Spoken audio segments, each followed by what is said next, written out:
في المنطقة وفي الكويت كانت هناك بعد توقف الحرب العراقية الإيرانية ويعني ما حدث منها من استسلام لإيران يعني بعد ذلك ومحاولة أخذ الأوضاع طبيعية، سبقها ذلك مؤتمرات وأمور وأشياء من خارج الكويت، وفيها رسائل لا نعلمها كشعب كويتي حقيقة.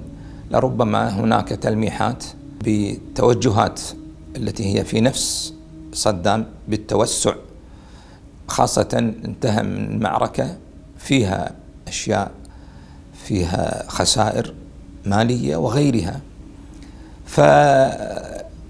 كانت هناك تلميحات وربما تفسر على حسن نية وربما على سوء نية.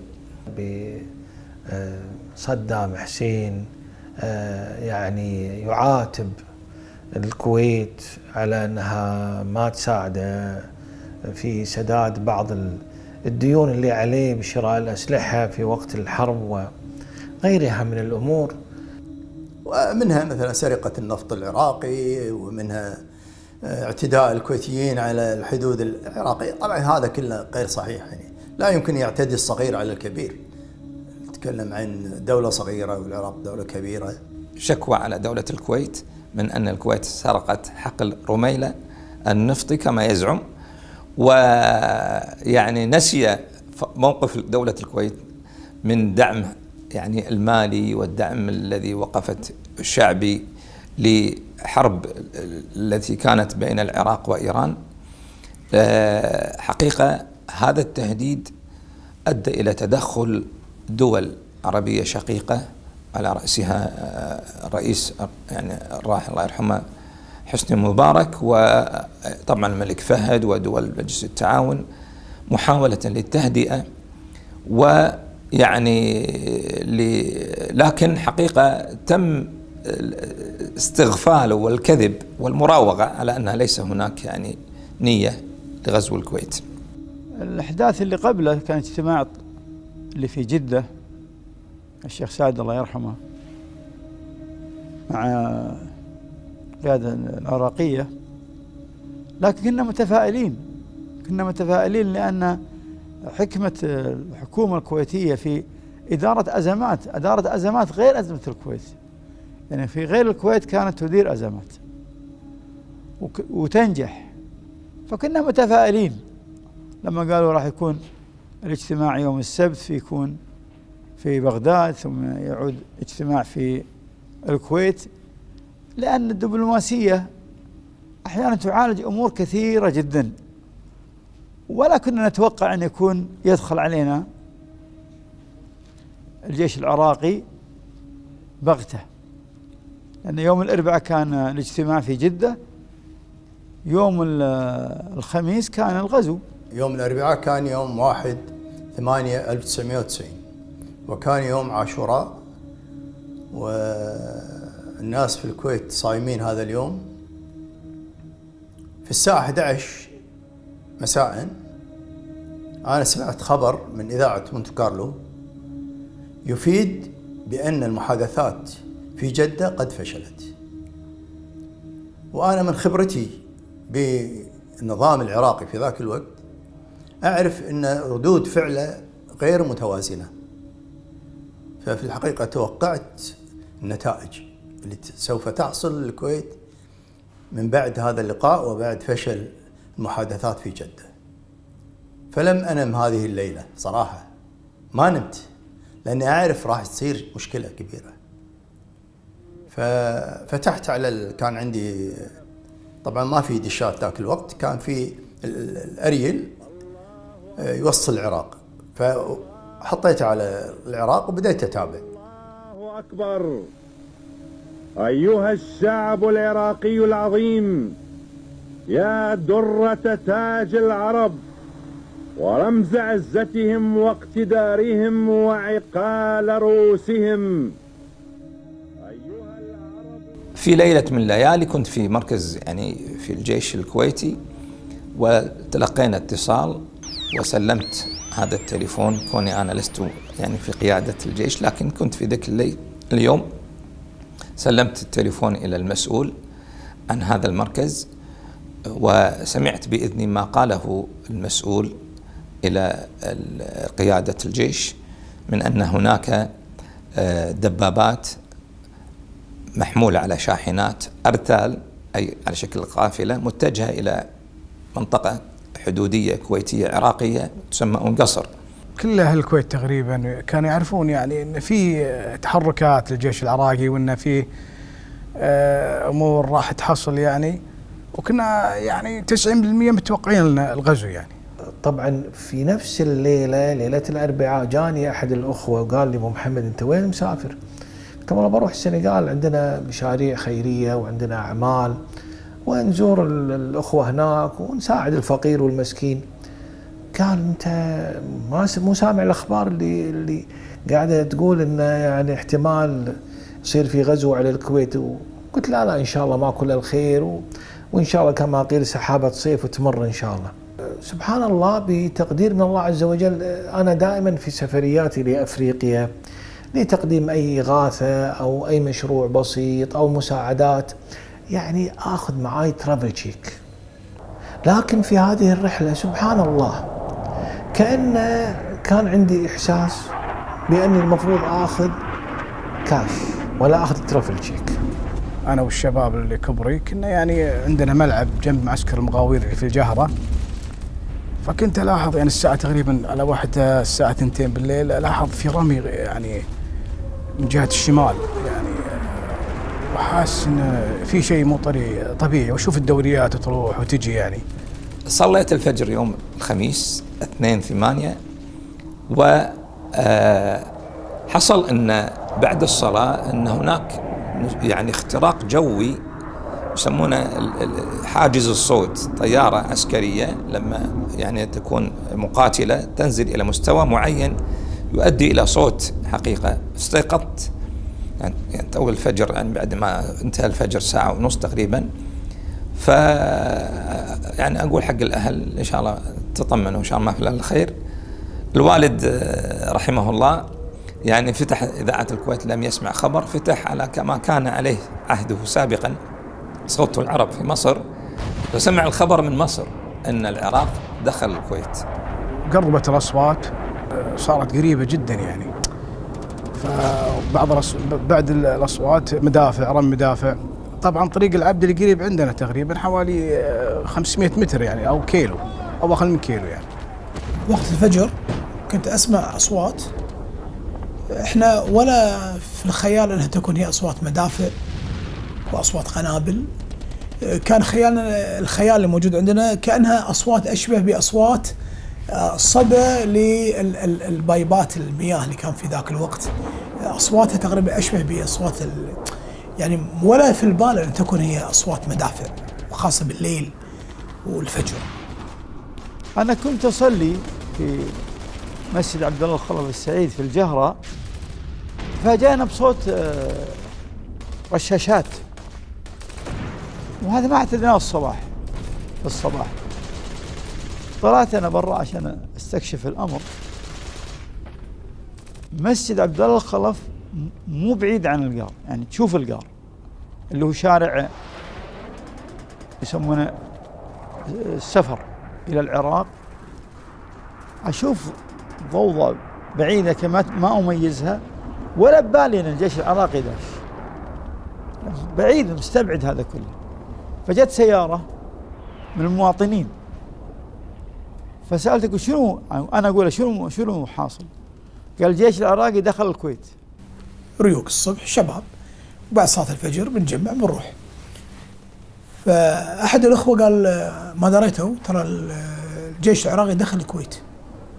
لا مو صحيح. فرحنا دخلنا داخل الديوانية وفتحنا الإذاعة، وفعلا فإذا هي الأخبار تتكلم عن قضية دخول واجتياح الجيش العراقي لدولة الكويت.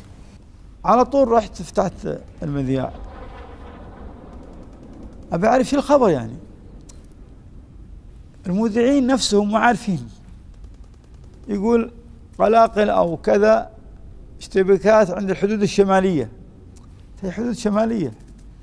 الآن الجيش دخل الجهرة، تظن اكو اخبار الساعة 6 واخبار الساعة 8 بالراديو، ماكو غير هالكلام هذا، ما في شيء يعني. لكن الجيش العراقي يتجول في شوارع الجهر. أنا قاعد قدام الباب تقريبا، ولا في فتحة بين بيتين، أشوف إن في عساكر دشوا من الفتحة. أنا توقعتهم الجيش الكويتي يعني، فقمت أسلم عليهم يا مرحبا هلا. فكان لاحظت بس شفت الوضع غريب يا أخي، اللهجة الكلام، وفي على شعار مثلث على لبسهم يعني. فتذكرت مدري أطالع ولا ألقى على سياراتهم مكتوب الحرس الجمهوري. كنت يعني بوقتها تقريبا عمري 14 سنة. سبحان الله بيتنا احنا يعني أول الجهرة، وكان على الشارع الرئيسي، فكان أول دخول قوات الغزو الغاشم كانت تقريبا صوب بيوتنا، فكان تقريبا الفجر. فتفاجأنا في هذا الوقت اطلاق نار، فكان الرصاص كان يضرب البيت فجأة بدون مقدمات، فصار هلع في البيت. فطلعت، أذكر أني طلعت فشوف أهل المنطقة الشارع الكل طالع، فجأة قصف.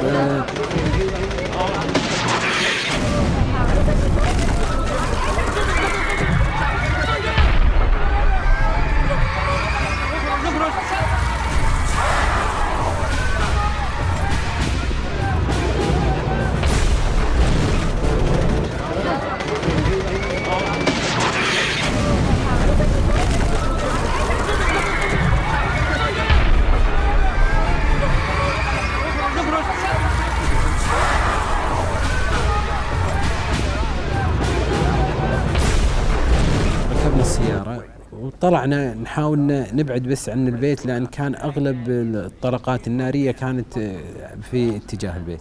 بدينا يعني نسمع بعض الأصوات اللي هي انفجارات وأصوات رصاص. ما كنا نتوقع أن الأمور توصل لهالمرحلة هذه، إلى أن وصلنا الخبر أن يعني الجيش العراقي وصل إلى يعني دوار دسمان، وهو يقصد فيه الشيخ جابر الله يرحمه. فرأسا اتصل بيني وبين الوالد جهاز انتركم، يعني ايقظني، قال لي جاسم روح البس لبسك.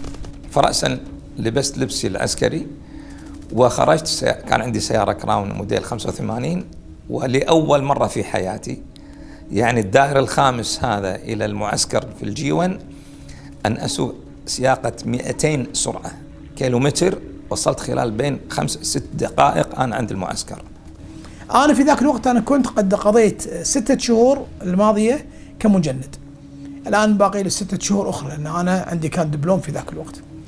رجعت إلى البيت، أخذت هدوم العسكرية وقلت حق أخوي وصلني إلى المعسكر في الجيون، لأن كان مقر عملي في الجيون.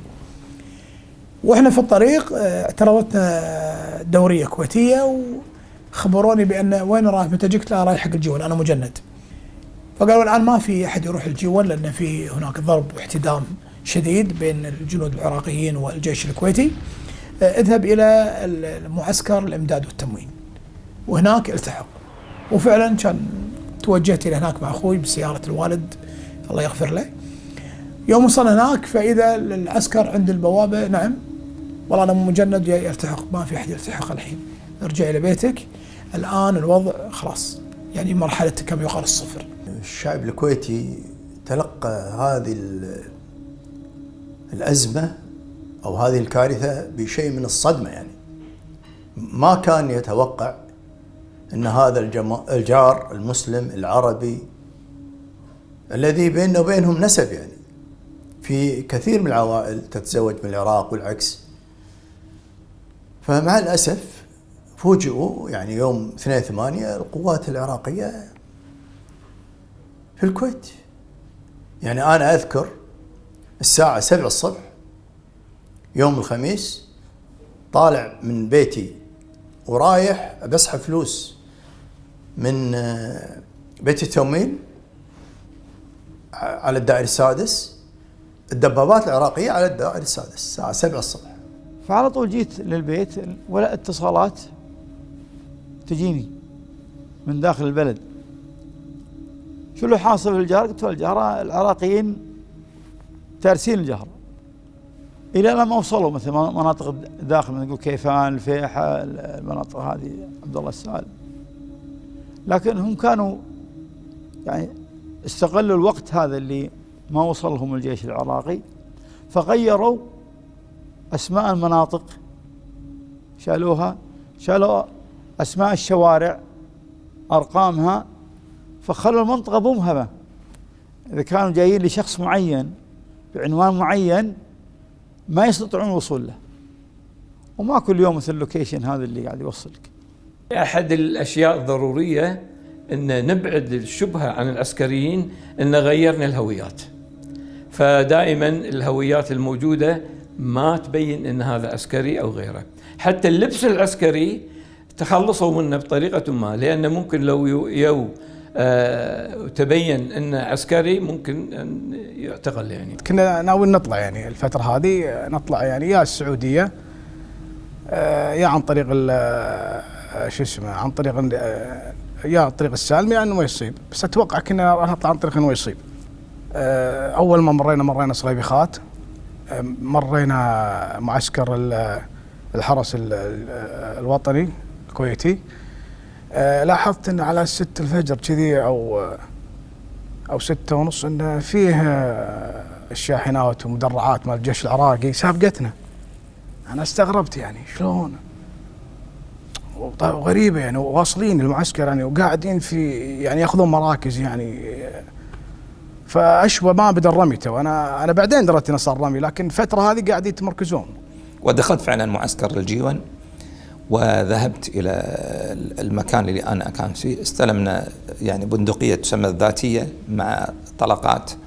كان عندي يعني المحفظة، قلت له خلنا نحط فيها مكانها رصاص، بدل المحفظة تركتها في السيارة، سيارتي سيارة كراون. الحاصل ان دخلت وبديت اتجول وشفت مركز القيادة وغيره، وشفت مثل الاضطراب. اول شيء امر ايقاف اطلاق الرمي، بعدها جاء وزير من وزراء اجتمع مع قيادة القوى البرية، ثم بعدها يعني انتقل الى مكان اخر، وجاء امر اخر بعد ربع ساعة او 3 ساعة اطلق الرمي حتى نفاذ الذخيرة، وتم ابلاغ يعني الجهات الألوية، وبعضها تم إبلاغها عن طريق اللاسلكي.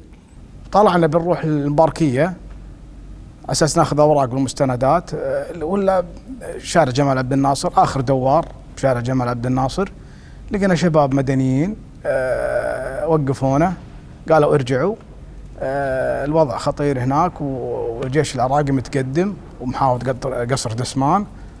تقريبا بين 7:30 والساعة 8 تقريبا سمعنا إطلاق خارج المعسكر من جهة مركز الطب الإسلامي.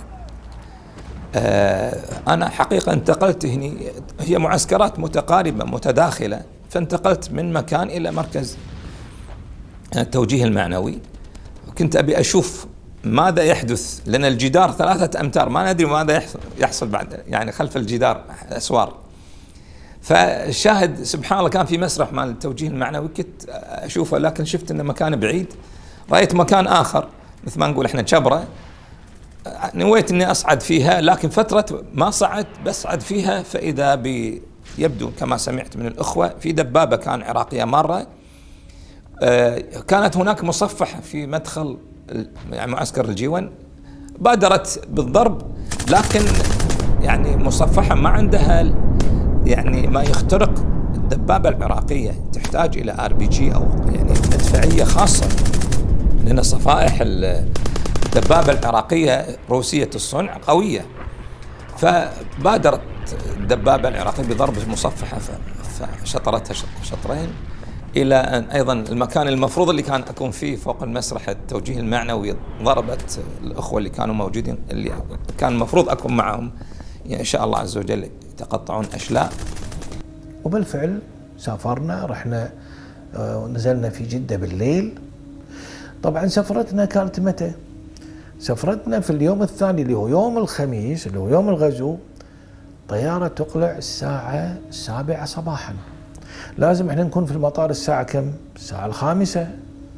فاحنا بالفعل الساعة 5 فرحنا المطار وركبنا الطيارة. طبعا ما في أخبار في المملكة العربية السعودية. ركبنا الطيارة وطارت فينا الطيارة الساعة 7، ما عندنا أي أخبار. أنا كان معي في البيت والدتي الله يرحمها وزوجتي، عندنا خدامة بس. هذا كانت الأسرة اللي كانت موجودة معي في الجهرة. فحبيت أن أأمن أمي، يعني تكون في مكان آمن. فاستشرتها هو من باب الطلب، فقلت لها إيش رأيك إن تروحين للسعودية هناك أأمن لك مكان وتجلسين هناك مع زوجتي مع الخدامة، تروحون هناك. قالت وأنت؟ قلت أنا أرجع الكويت لأن ما أعرف شنو الظروف اللي راح تكون داخل الكويت. راح يكون يعني مقاومة، راح تكون وضع. قالت لا، ما أقدر أطلع وأنت موجود هنا، إما نطلع جميع أو نقعد هنا جميع. قلت أنا أبى أقعد، ما راح أطلع. قالت أنا معك، معنا كبيرة سن معها أمراض، لكن الله سبحانه وتعالى حفظها. طبعا العراق أدرك أن الإعلام له دور كبير، فأول ما دخل الكويت استهدف مبنى الإذاعة والتلفزيون. على طول راحوا مبنى الإذاعة والتلفزيون وتم احتلالها. ليس هذا فقط، بل سرقوا كل أرشيف الإذاعة والتلفزيون. فشاهدنا صراحة مناظر يعني مريعة في قتلى كان على طريق الدائري السادس. بالتالي يعني كنا صدمنا أن في دبابات تدخل في عكس الطريق، حتى يعني كانوا يمرون علينا ويشاورون لنا يعني كأنهم جايين نزهة مو جايين يعني احتلال. فإحنا يعني صراحة صبرنا في هالمسألة هذه إن حتى نصل إلى مكاننا بأمان. ذهبوا إلى الصحف المحلية، ومعروف أن الصحافة الكويتية كانت صحافة مشهودة ولها دور كبير يعني في العالم العربي. أقصد ليس فقط على المستوى المحلي، إنما أيضا على المستوى العربي. فأيضا عطلوا الصحف كلها، ولاحقا سرقوا كل المطابع المهمة منها وارشيفها، واستغلوا طبعا مبنى جريدة القبس لإصدار جريدة اسمها النداء، ولكن في الحقيقة ما كان لها أي أثر أبدا يعني. ونحن لا حول لنا ولا قوة، يعني ما نشوف ذاتية يعني بندقية ما تصلح، ولا تشوف أيضا ما بعد السور مثل ما ذكرت ارتفاعها 3 أمتار، إلى أن حقيقة بدأت يضربون القوات العراقية منهم في الداخل، سواء كان بال يعني المدافع الهاون أو الدبابات. تسمع السيارات بدأت تحرق خارج المعسكرات، تضرب يعني تضرب السيارات ويكون هناك حريق.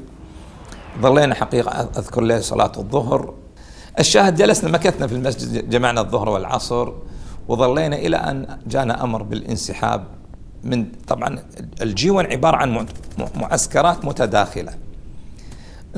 يعني جانا الأمر بالانسحاب من التوجيه المعنوي إلى مركز اللقات، وهناك التقيت بعض الأخوة وصلينا المغرب والعشاء، ثم الانسحاب إلى الاتحاد الرياضي. الدار البيضاء الكازابلانكا هذه كانت المحطة الأولى، كان هذا في وقت تقريبا العصر في توقيت المغرب. طبعا في الكويت كان يعني تقريبا صار الوقت العشاء، فركب طاقم جديد من الخطوط السعودية أو بعض أفراد الطاقم، فشافنا واحد من الطاقم سعودي، فقال شافنا، قال الأخوة من الكويت؟ قلنا له نعم. إيش أخبار الكويت؟ قلنا له والله إحنا ما ندري بالطيارة، ما ندري كذا. كان في مفاوضات بين الشيخ سعد وبين نائب رئيس جمهورية صدام. قال الناس وصلوا ودشوا وواصلين قصر السيف. نعم، احنا ما عندنا خبر. طبعا احنا دارت فينا الدنيا. رحت الجمعية وجدت مجموعة من شباب الجهرة، يعني من جميع أطياف الجهرة، من جميع قبائلهم، كانوا يعني يبون يأمنون الأكل للأهالي الموجودين، فظلنا نشتغل. مسكنا الجمعية الرئيسية السوبر ماركت، بعدين كان معنا مدير الجمعية موجود أخونا دعيجل، هذا سوري ونعم الرجل، كان دوره كبير جدا في الجمعية وحفظ حتى أموال الجمعية. وكان مجموعة منهم الأخ رسول والأخ طباريني الأخ عبد الله نجم، يعني من جميع الجنسيات قاعد أذكرها، مصري، عراقي، أثيوبي، سوري، كلهم كانوا غيورين على الجمعية. فظلوا فيها يمكن إلى أن صار التحرير. كل منطقة فيها تقدر تقول غرفة عمليات من أهل المنطقة، منو يأمن الأكل ويأمن احتياجات يعني البيوت العوائل المتواجدين في هذه المنطقة. في من الشباب كان يطلعون حق الألوية العسكرية، يحاول إنه ياخذ سلاح عشان إذا جاهم أي تهديد أو شيء اللي يكونوا جاهزين. فأول ما بدينا يعني اللي هو عملية التموين، فكيف الآن إحنا نوفر الأكل، نوفر الدواء وكذا. حتى كان في مستوصف يعني موجود عندنا، وفي بعض الدكاترة يعني ما قاموا يروحون المستشفيات، فكانوا يداومون في المستوصف. طبعا في الطريقة هذه يعني حمينا نفسنا شوية زين في المنطقة هذه. فبدينا إن يعني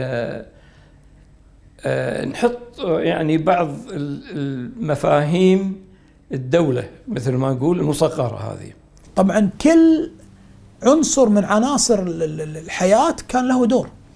الأطباء في الحقيقة لهم جهود لا تنسى، العسكريين والمقاومة كان لهم دور لا ينسى، الناس التربويين واجتماعيين كان لهم دور كبير مثل ذلك، إخوان التجار وأصحاب الغنى كان لهم دور مثل ذلك، اللي كانوا يديرون المتاجر أو الجمعيات التعاونية أو غيرها كان لهم دور كبير في قضية توفير السلع والمواد الغذائية وحاجات الناس اللي كان يحتاجونها في حياتهم، خاصة حق الناس اللي صمدت في داخل البلاد وما طلعت.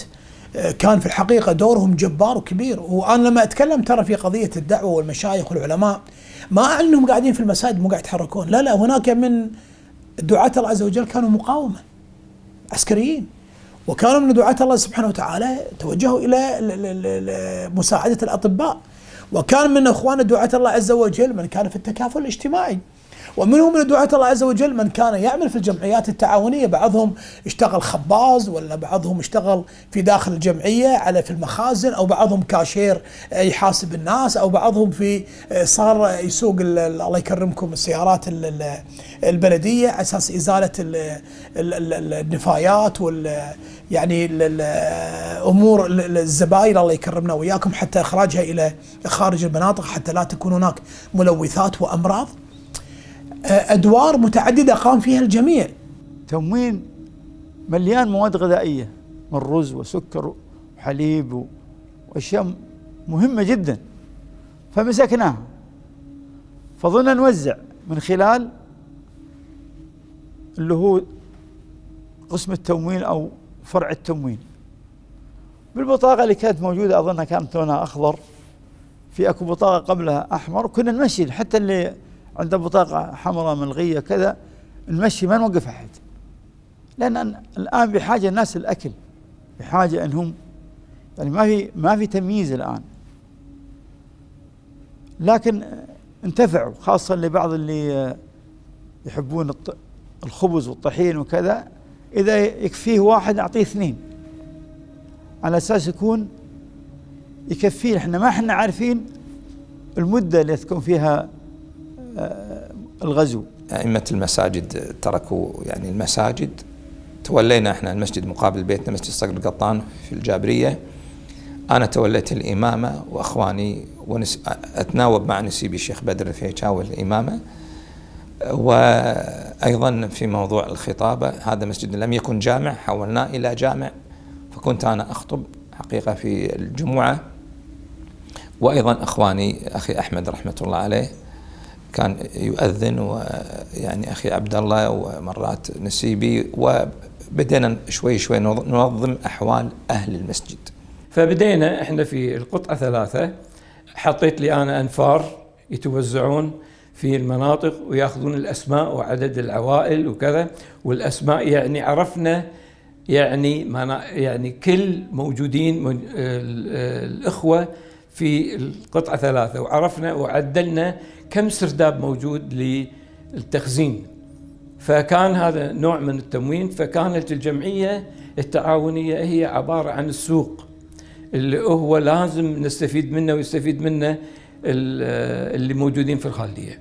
فكنا ننقل بعض المؤن اللي هي مثلا العيش، مثلا ننقل الحليب وغيرها في توزيعها للسراديب، حتى لو صار اقتحام لأي سرداب يكون في سرداب ثاني موجود ولا حد يدري عنه. ففعلا نقلنا كل التموين الموجود في مخازن الجمعية إلى البيوت كتخزين مؤقت يعني. لكن تعثرت الجمعية وكثير، يعني تكييف ما في صيانة، تبريد ما في صيانة، أصبحت الأرفف المليانة هذه كلها صارت فاضية، ما صار فيها شيء، رف واحد، وصار طابور نساء وطابور رجال، يدخلون طابور النساء بالأول، لكن للأسف يعني كان استغلال خطأ. ذكرنا فكرة أن هناك لا ينبغي الاعتماد فقط على الجمعية التعاونية، لابد أن نحاول أن نأخذ يعني أهل المساجد قرض حسن من أحد الناس أهل الخير، بحيث نشتري المواد الأساسية من معلبات، من إن كان هناك يعني دجاج مجمد، أسماك مجمدة، نتواصل مع الشركات، لأن بالتالي تدفع أنت. كان أول دفع بالدينار الكويتي في البداية، بعدين تحول إجبارا إلى الدينار العراقي. سوينا عقود مع بعض المواطنين، سراديبهم صارت مخازن لنا كجمعية، صار التوزيع من خلال هذه السراديب أو هذه المخازن، ونجحنا فيها. الحين صار القرار اتخذ في مجلس الأمن أن الموعد إذا ما انسحب اللي هو يوم 17 يناير سنة 91 راح تكون التدخل. لكن الأموال التموينية هذا مولنا فيها البيوت فيما يكفي، إنما في ضربة جوية إذا المسألة راح تكون ما راح تكون يعني مبهمة، راح يكون على الأقل شهر شهرين 3 بالكثير إن شاء الله تحسم الأمور. فقمنا نمون البيوت بهذه الكميات، كل واحد عنده في بيته، وفضينا المخازن خلينا فيها كميات محدودة جدا، على أساس قلنا لو صار عندنا مشكلة أو صار عندنا حاجة أو كذا ولا عندنا تموين ممكن نوفره حق الجانب الأمني. يعني الأخوة عسكريين فاهمين في المسائل خصوصا الأمنية، فكانوا هم يقومون عملية دورية في أطراف المنطقة نفسها، وطبعا يتم إخبارنا عن طريقهم هم في المجمع الكبير اللي هو المساجد.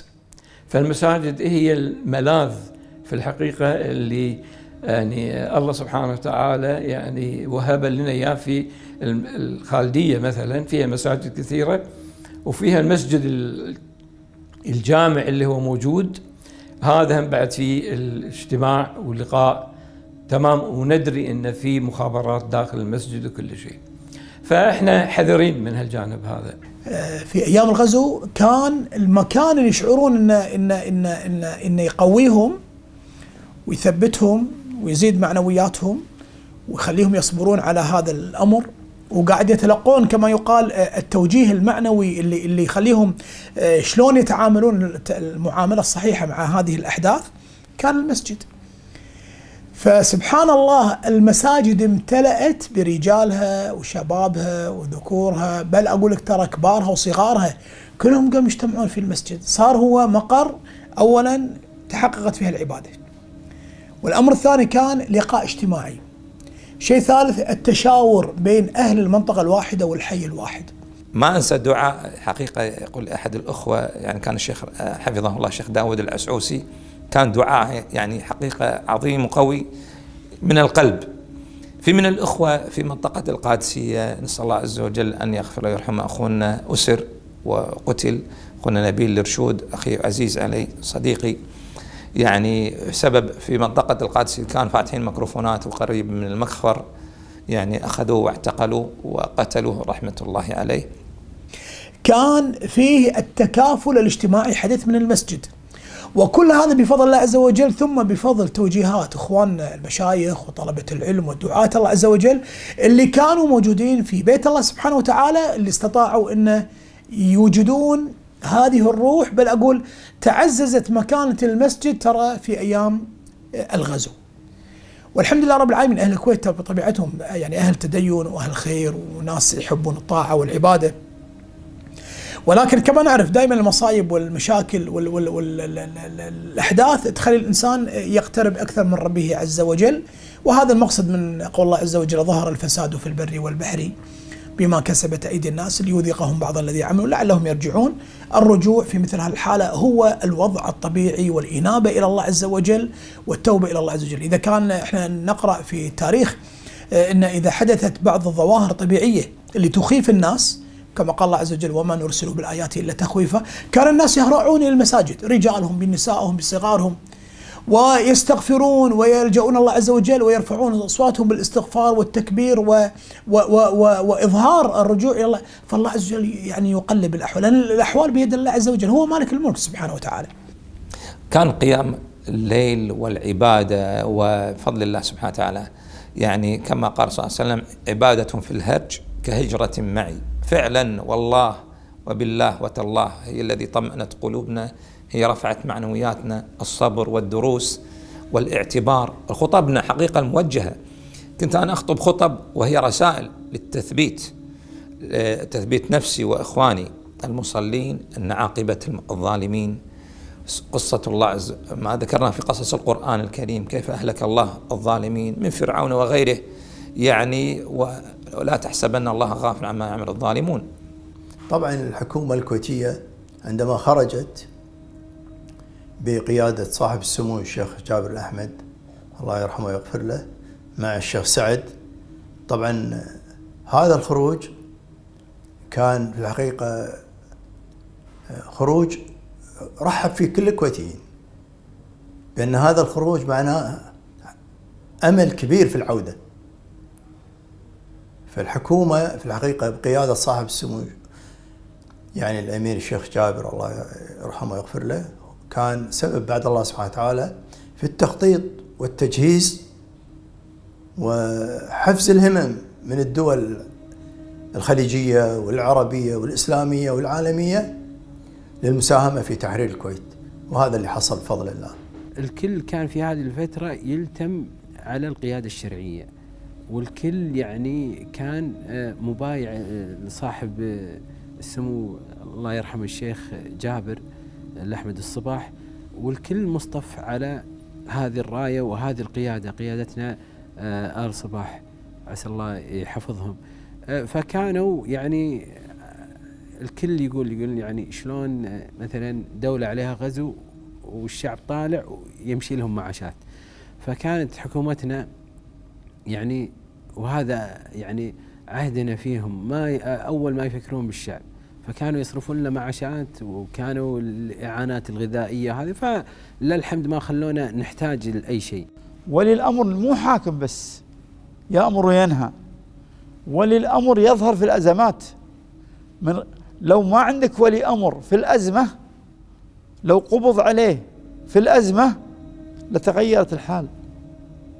لما يخرج ما قاعد في المنفى ماله أو قاعد في الطايف فندق 5 نجوم ويقعد لك اجتماعاته، لا، الشيخ جابر الله يرحمه طيارة خاصة تجول فيه الدنيا كلها، جالت فيه في أفريقيا، في آسيا، أمريكا، خطب خطبة ألقى كلمة في هيئة الأمم المتحدة، جيش 34 دولة بكل طريقة، اسقاط الديون، التعامل معهم، الكل، حتى ترجع بلده. هذا ولي الأمر. عندما نقول طاعة ولي الأمر بالمعروف، ولي الأمر يطلع لك في الأزمات، قراراته حاسمة. فإذا ما أطعنا، قلنا سمعا وطاعا لولي الأمر وبايعناه على في منشطنا ومكرهنا، يصبح فوضى، بلد فوضى. بفضل يعني حكومتنا الله يجزاهم ألف خير، يعني مو مقصرة يعني حتى في الغزو، يعني صراحة يعني حتى الفلوس أي شيء يعني يجون الله يجزاهم خير، يعني بعض إخواننا اللي جيراننا وربعنا اللي من طرف الحكومة طبعا. فاحنا راح نوصل إلى السنغال في العاصمة دكار، وبالفعل نزلنا، وإذا الحاج الكبير خليل مرقة رحمة الله عليه يستقبلنا عند سلم الطيارة. أخذنا، كان على علاقة مع السفارة الكويتية في دكار، كان أخونا فهد العجمي الله يذكره بالخير وجزاه الله خير، فعلى طول الشيخ خليل مرقة ودانا إلى الأخ فهد العجمي في السفارة الكويتية، وحاول يتصل في الكويت، طبعا الخطوط ما فيه. لكن الشيخ خليل مرقة هذا رجل جزاه الله خير، رجل خير وطيب وهو من المحسنين، فقال أنتم تحت ضيافتي ما دمتم هنا حتى ترجع الكويت. قلنا لا احنا ما ننتظر يعني هنا، ما نستطيع، أهلنا هناك وجماعتنا ما نستطيع. وبالفعل في الحقيقة كان هناك من خرج من الكويت في تلك الفترة وذهبوا إلى جدة، حتى أذكر كانوا في فندق الخاجة. قعدنا يمكن بعد أسبوع 10 أيام نحاول نطلع، ما قدرنا. كل فترة نحاول، لما كان عاد طلعت إشاعة أن الجيش العراقي أي سيارة كويتية يفجرها ويخطف الأولاد والحريم والسوالف هذه، فقلنا لا والله خلنا قاعد، ما دام جيران أكثر المنطقة قاعدين، قعدنا وياهم. قبل ما نرجع إلى جدة كنا على اتصال مع السفارة الكويتية في دكار، فقلنا لهم يا جماعة احنا انتم محتاجين فلوس، احنا عندنا فرنك فرنسي وعندنا دولار أمريكي. فقالوا لا احنا مو محتاجين ان شاء الله والامور طيبه. وقلت لا هذا مو صحيح، انتم لربما تحتاجون واحنا هذه كلها صدقات وزكاه يعني. قالوا خلاص احنا ناخذها كامانات، ترى هي محفوظه عندنا وهذه وصل فيها وخلوها عندنا امانه. قلت لهم خلاص اذا صرفتم منها شيء انتم محللين. فبالفعل شلنا الدولارات معنا تقريبا 17,000 دولار، اخذناها ويانا وردينا الى جده. وهناك وجدنا حقيقة السياح الكويتيين والأخوة الراجعين من مصر، من تركيا، من أماكن مختلفة راجعين، ووجدناهم بعضهم ما عنده شيء، يعني صرف فلوسه وما عنده شيء. فعملنا لجنة من الأخوة الموجودين على أساس هذه المبالغ 17,000 دولار نوزعها عليهم ويستطيعون أن يعني يصرفون هذه المبالغ، لأن عملية المساعدات وقيام الدولة بمساعدتهم وصرف المبالغ لهم ما بدأت بعد أسبوع. من أراد أن يخرج من الكويت فتح المجال للخروج يعني من جهة السعودية، جهة الخفجي. يعني أخذنا احتياطاتنا، صورنا يعني، لأن أنت حتى تخرج لابد تسلم جوازك والجنسية والبطاقة المدنية. قبل صلاة الفجر الساعة 3 حركنا إلى النقطة الأولى، تعديناها، تم تعديها. في النقطة الثانية اللي تقريبا منطقة رحال الآن فيها عندها محطة بنزين. طبعا خلاص أنا بالنسبة لي لأن ما عندي بطاقة مدنية، أعطيتهم صورة منها، قال وين بطاقتي؟ قلت هذا أنا ماخذ من المخفر إنها مفقودة، هذا ما يثبت إنها مخفر منطقة الجابري إنها مفقودة. أنا أخذت عدم التعرض قال لا أنت راح ترجع. لا احنا كنا نفكر أن نرجع إلى الكويت، وبالفعل كان معنا أخونا الحبيب أحمد الحذيفة من سكان الفيحة، وإذا جايب هو أبوه وأمه وأخوة عياله إلى جدة، وقلنا له وين انت يعني تشتغل الحين في الكويت؟ قال نشتغل في المخابز.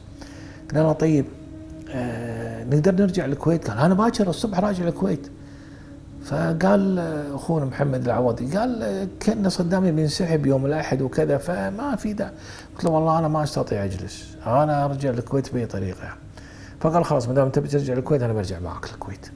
وبالفعل رجعنا الكويت، وكانت في الحقيقه يعني نوع من مغامره شديده، لكن الدعاء لم يسقط من السنتنا ولم يقف من السنتنا. اللهم نعوذ بك من شرورهم ونجعلك في نحورهم، حتى وصلنا بفضل الله سبحانه وتعالى إلى بيوتنا بعدما كنا نمشي مع أرتال الدبابات أو بين أرتال الدبابات المتجهة من السالمي إلى الكويت أو داخل الكويت.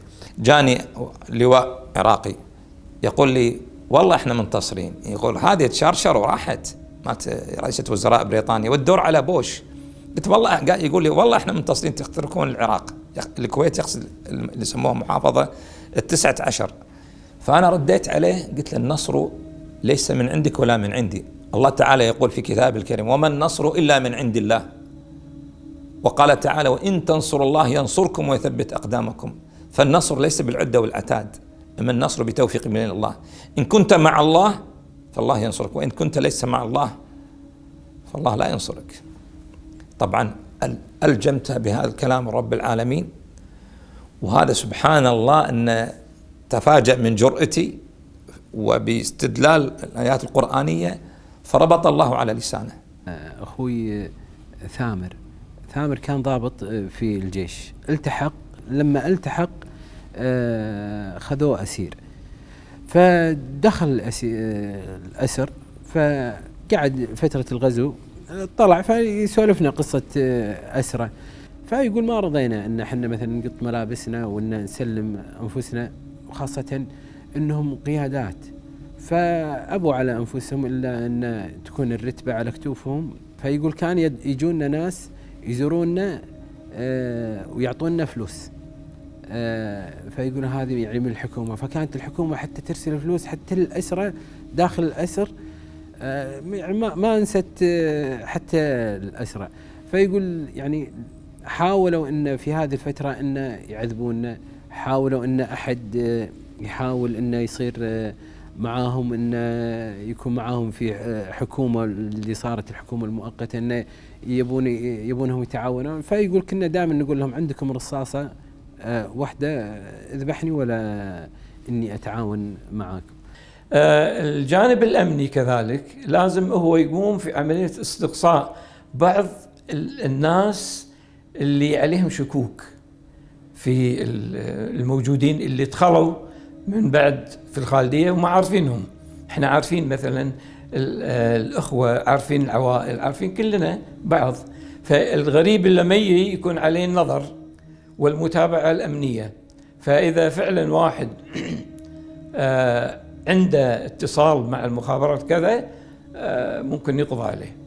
لازم نعرف ان احنا كنا في ذاك الوقت في ال7 شهور هذه مقيدين في الدخول والخروج من بيوتنا. كان عندنا محدودية في الشراء للسلع. كان السيطرات والحواجز العسكرية موجودة في داخل المناطق وخارجها. يعني أنت على سبيل المثال لو أنا بطلع من بيتي في بيان، وكنت أنا ساكن في بيت الوالد، وبروح إلى الفيحاء، راح أمر على قرابة ما بين 4 إلى 6 حواجز أمنية، هذه المعروفة. أما الغير معروفة تجيك بالعارضة فجأة كذي وقفت سيارة عسكرية، حطوا حاجز أمني معين وتعال يفتشونك مرة ثانية.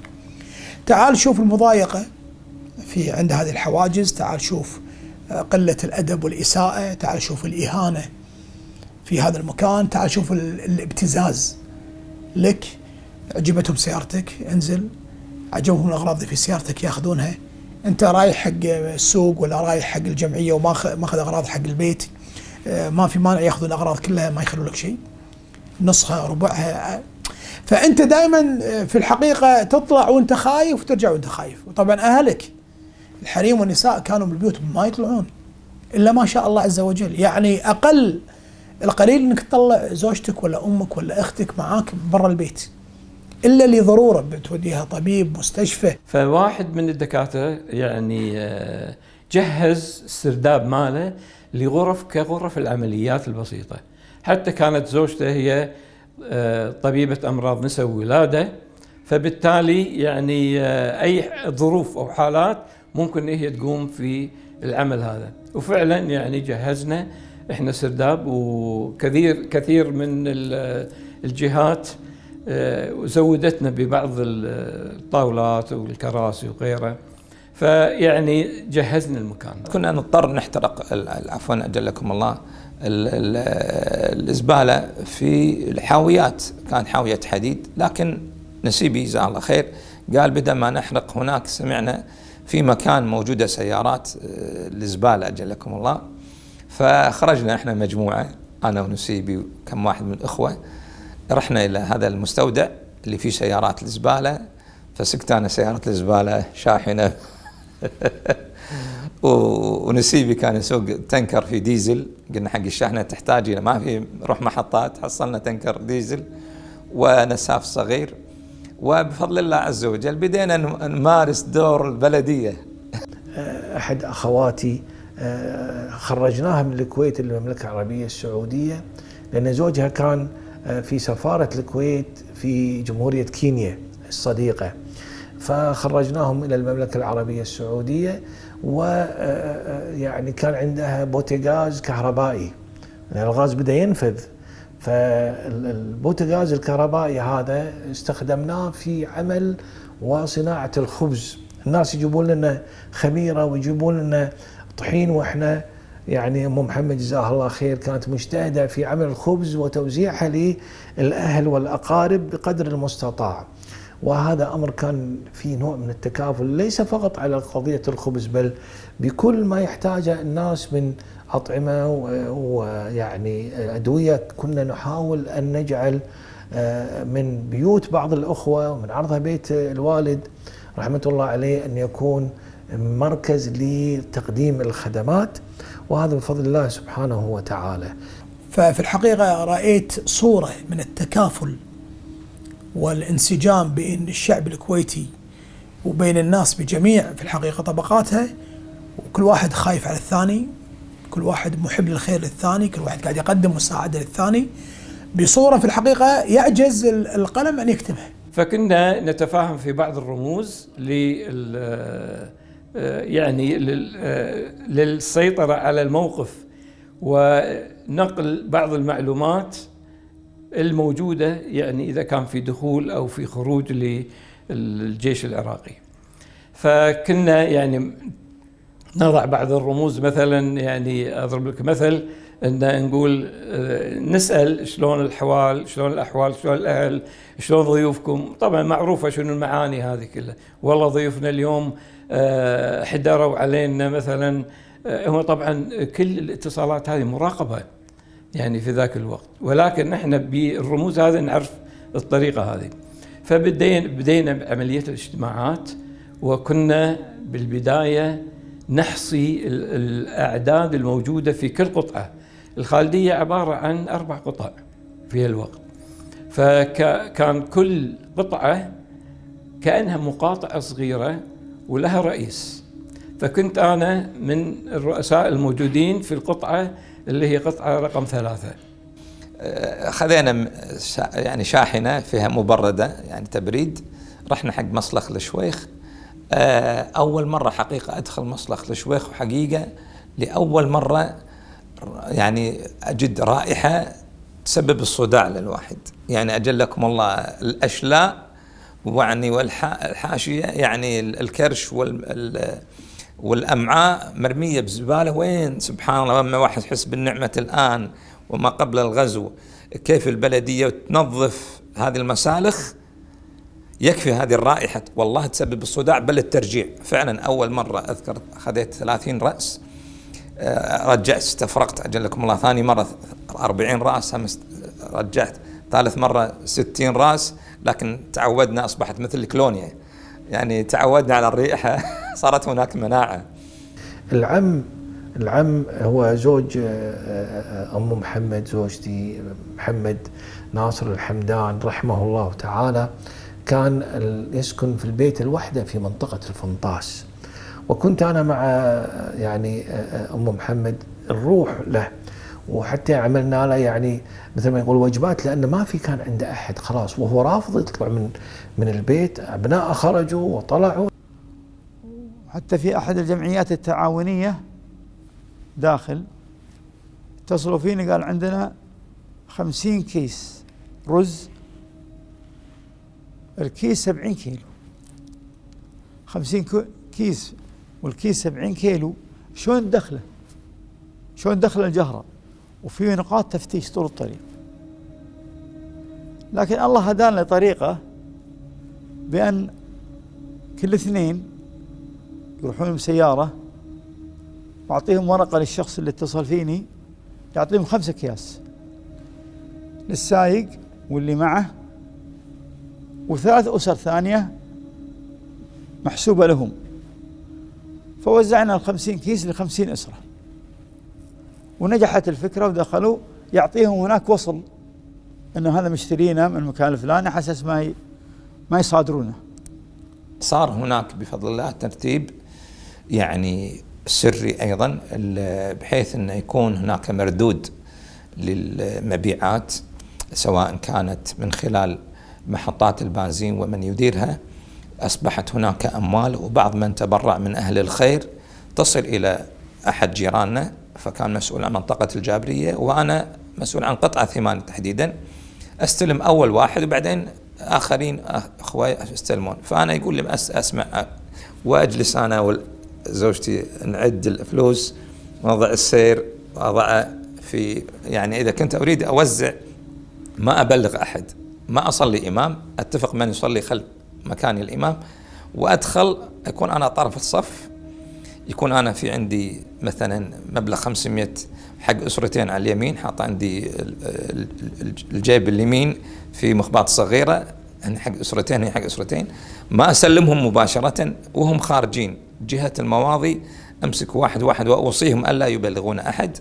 وهكذا بحمد الله تعالى كنا نوصل حق الأسر يعني هذه المبالغ من 500 دينار إلى 750 دينار عراقي، طبعا إلى 1000 دينار عراقي حسب ما التوجيهات والأموال التي تصل. وكانت يجينا من العراق أحيانا، يجينا دجاج حي أحيانا. بعض الدجاج كنا اللي عنده مكان يجيب له بيض، إذا كبرت كنا تذبح وتعمل مرق وكذا.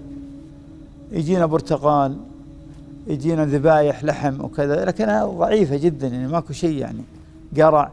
يعني تجي بعض المال بس من العراق تجي، يجون يبيعون، وحنا عندنا فلوس من الحكومة الكويتية كانت توزعها على الأهالي يسموا الصامدين، فكنا نشتري. إلى أن جت فترة في الحقيقة، والفترة هذه عصيبة بالنسبة لنا، أن دخلوا داخل الخالدية. قبل كانوا كلها برا زين، لكن الآن دخلوا وبدت عملية التفتيش.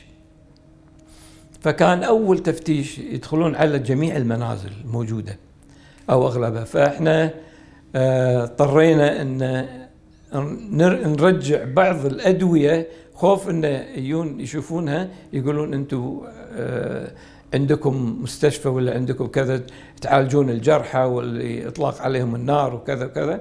فإحنا رجعنا كل شيء مكانه. أنا عمتي اللي عندها 3 أبناء عسكريين، جاء يوم من الأيام أخذوا ابنها الصغير، عندها 5 أبناء ذكور 5 إناث، أخذوا ابنها الصغير، وبحمد يعني أخذوا عذبوه على أساس أنه يعلم على إخوانه. لكن بفضل من الله وتدخلات الجيران وكذا ربما دفعوا أخرجوه من المخفر في منطقة الرابية.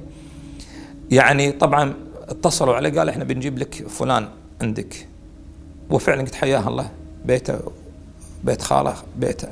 وساعدونا الأهالي حقيقة، رغم يعني أزمتهم ورغم ظروفهم، اللي ولده أسير ينتظر يجي، اللي كبير سن أو ما عنده أحد أو كذا جلس، ساعدونا كثير. كان يكتمون، ما يخبرون منين تجيهم المساعدات، ولا يخبرون منين حصلوا على هالاشياء هذه او اشتروها، نقول بعت مكيف، بعت اثاث، بعت كذا، وحصلت فلوس فيهم الزين وفيهم الشين يعني، وفي بعضهم مغصوب وفي بعضهم لا والله، تحس انه في لعانة عليك، فيه يعني في حسد، يذكرك بالامور اللي قبل، يعني مثلا وين كنت عايش والحين انت شنو يعني. سواء كان وافد او كويتي او حتى من البدون كانوا معنا متضافرين ويانا، حتى كان من العراقيين كانوا معنا اللي موجودين هنا، ما نتكلم عن كل العراق، هذه قيادة سياسية اتخذت قرارها، لكن الشعب العراقي ما أظن يعمل هذا. كان بعض من الأكراد كانوا يجونا هني يقعدون معنا، وإذا كان هو اللي واقف على محطة البنزين على البوابة يدخلنا نتس بنزين، ما يمنعنا، ولا ما يصير أن مو عراقية ما تدخل، فكان يسمح لنا. فكانوا في ناس رجال تتعامل مع رجال، وقعدوا معنا وكلنا وشربنا وياهم وعشنا وياهم أيام، وما هم راضين عن اللي يصير، مو راضين، قال احنا مجبرين، والله ما احنا راضين. من تفتيش إلى تفتيش، ومن حاجز أمني إلى حاجز أمني، من يسمونها سيطرة إلى سيطرة، على ما توصل يمكن تتأخر، ذاك راح تتأذى، شو مطلعك بالليل انت؟ ممنوع هذا وقت الآن محظور في الخروج. وتعال شوف المضايقات اللي تصير حق كثير من الناس. بعض الناس يمكن فقد روحه وأسر أو سجن بسبب أنه فقط تأخر عن وصوله إلى بيته. وأشوف ينادون، وكان عندهم مثل سيارة ومفتوحة البيبان اللي ورا، نادونا، قلت للولد عمي طوف، جاء العسكري ركض علينا، هجينا طبعا منهم، أشوف شقلوا سيارتهم، بس احنا على رجولنا وهذا الشارع، لفينا المنطقة، دخلنا داخل الديوانية، رجعنا الديوانية البيت. أول ما رجعنا البيت ما قعدت شوي ولا الباب الديوانية يطق، أفتح باب الديوانية ولا هذول هم العراقيين اللي حكينا بالسيارة الشفار، يلا اطلعوا عندكم داخل أحد؟ قلت لا والله أنا وولد عمي. مسكونا، حطونا بكلبشونا، قطونا في السيارة مالتهم، خذونا إلى مركز عندنا في الجهرة، مركز تحقيق، قعدنا فيه يمكن يومين تحقيق منو هذا، تعمل لك أحد بالمقاومة، السوالف هذه. بدونا بعدين 3 أيام طلعوا سجل أحداث.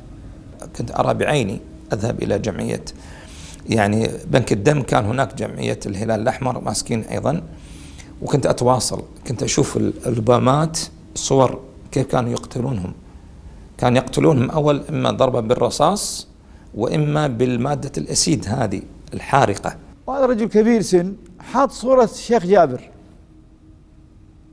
في، يعني إيش مشكلة أنه حاط أميرة ولي أمره وحاطه في بقالته قبل لا تجون أنتم، اعتقلوه بسبب هالصورة هذه. كل مالها أمانة يأخذون الشباب ويقتلونهم أمام بيتهم، والأحداث أمام مشهد ومرأة لما يقومون أناس بالاعتراض، كمثل ما نقول مظاهرات، يعني يرد عليهم بالرصاص، يعني ما في مثل ما تقول قنابل غازية ولا خراطيم المياه، لا، رصاص الحي. كان أخوي، أنا عندي أخو استشهد في الغزو، كان عمره 17 سنة، يطلعون مظاهرات وشايلين أعلام الكويت ضد القوات العراقية، فكانوا لما يرمونهم طلقات حية، فكان أخوي شو يسوي؟ يجيب الأعلام ويحاول إنه سيده يدخلهم عنده بالبيت، لأن قلت لك بيتنا دا على الشارع الرئيسي، فكان يحاول أي أحد صار في إصابة أو شيء يجيبه للبيت. والثاني كان بالفترة هذه يعني كان مع المقاومة وبالمظاهرات، فأبوي يعني قال خلونا نطلع نروح السعودية نطلع الأهل وهذا، فكان أخوي مو راضي يطلع، ودخل هو ربعه كلهم يعني بنفس العمر يبون المقاومة. في هذا الوقت انأسر أخوي عراك.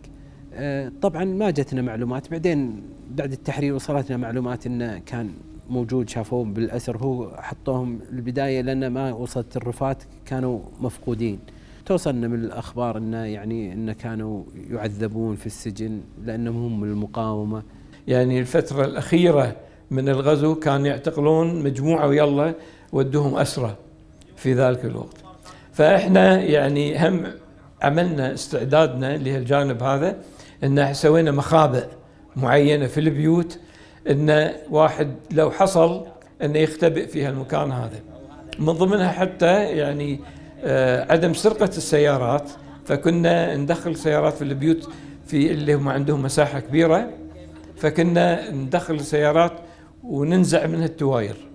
وين أعدموه؟ جابوه عند باب بيته هلا، وضربوا الباب على هلا ورموه بالرصاص وخلوه طايح عند الباب. هلا افتحوا لقوا جثة أبوهم موجودة عند الباب. هذا منظر، هذا عمل يعني إنساني أخلاقي، يعني الشرع يقول هالكلام هذا؟ لا رأفة ولا تقدير ولا احترام ولا حتى أخذ بنفسية الآخرين. اليوم إذا تذبح خروف ما تذبحه قدام أخوه، ما تذبحه قدام خروف ثاني، لازم تصده. هذا اللي علمنا الإسلام كذا. هذا أذبح عند الباب وطق الباب، يطلعون يشوفون جثة ولدهم، بدل ما يطلع لهم هو طاق الباب عليهم يرجع لهم حي يفرحون فيه، ولا قدامهم جثة. كانوا يفتشون البيوت، هل في عندك سلاح؟ وفعلا دخلوا عندنا في البيت مرتين، كانوا يدورون مرة على الأمريكان ومرة كانوا يدورون على الأسلحة إذا كان في سلاح أو غيره. وطبعا من يمسك في هالمسألة هذه على طول إعدام. قلت أنا ما راح أخلي عمتي تقعد في هي وأخواتك، ربما هؤلاء العراقيين يأتون في أي وقت وبسبب يعني قد يؤذونهم، هذا حرم وعرض. أنا قررت أن ما يبقون في منطقة العرابية، أجيبهم عندي.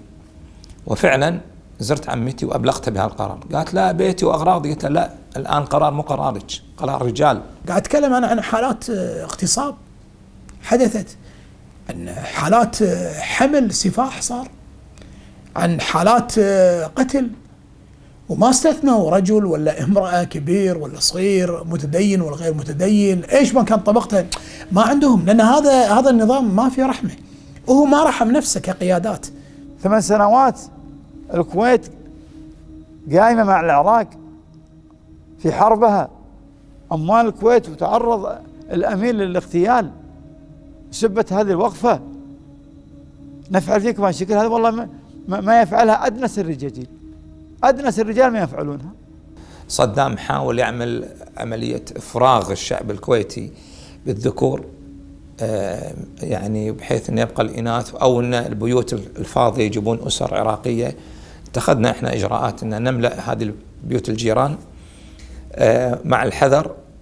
كان تحركاتنا حذرة جدا من مغبة أي شيء، ونسمع التهديدات والقوات تستعد مناورات. فتشوا بيوتنا، دخلوا بيوتنا وفيها نسائنا وفيها أهلنا وكذا، ما اعتبروا. دورون سلاح، وين عندنا سلاح؟ احنا ما عندنا سلاح. ولازم يسألك أسئلة يبي تزل على أساس يعتقلك. فكان يبحثوا، قلنا احنا هذه مالت الطيور نسميها مصجمة، مو عندنا.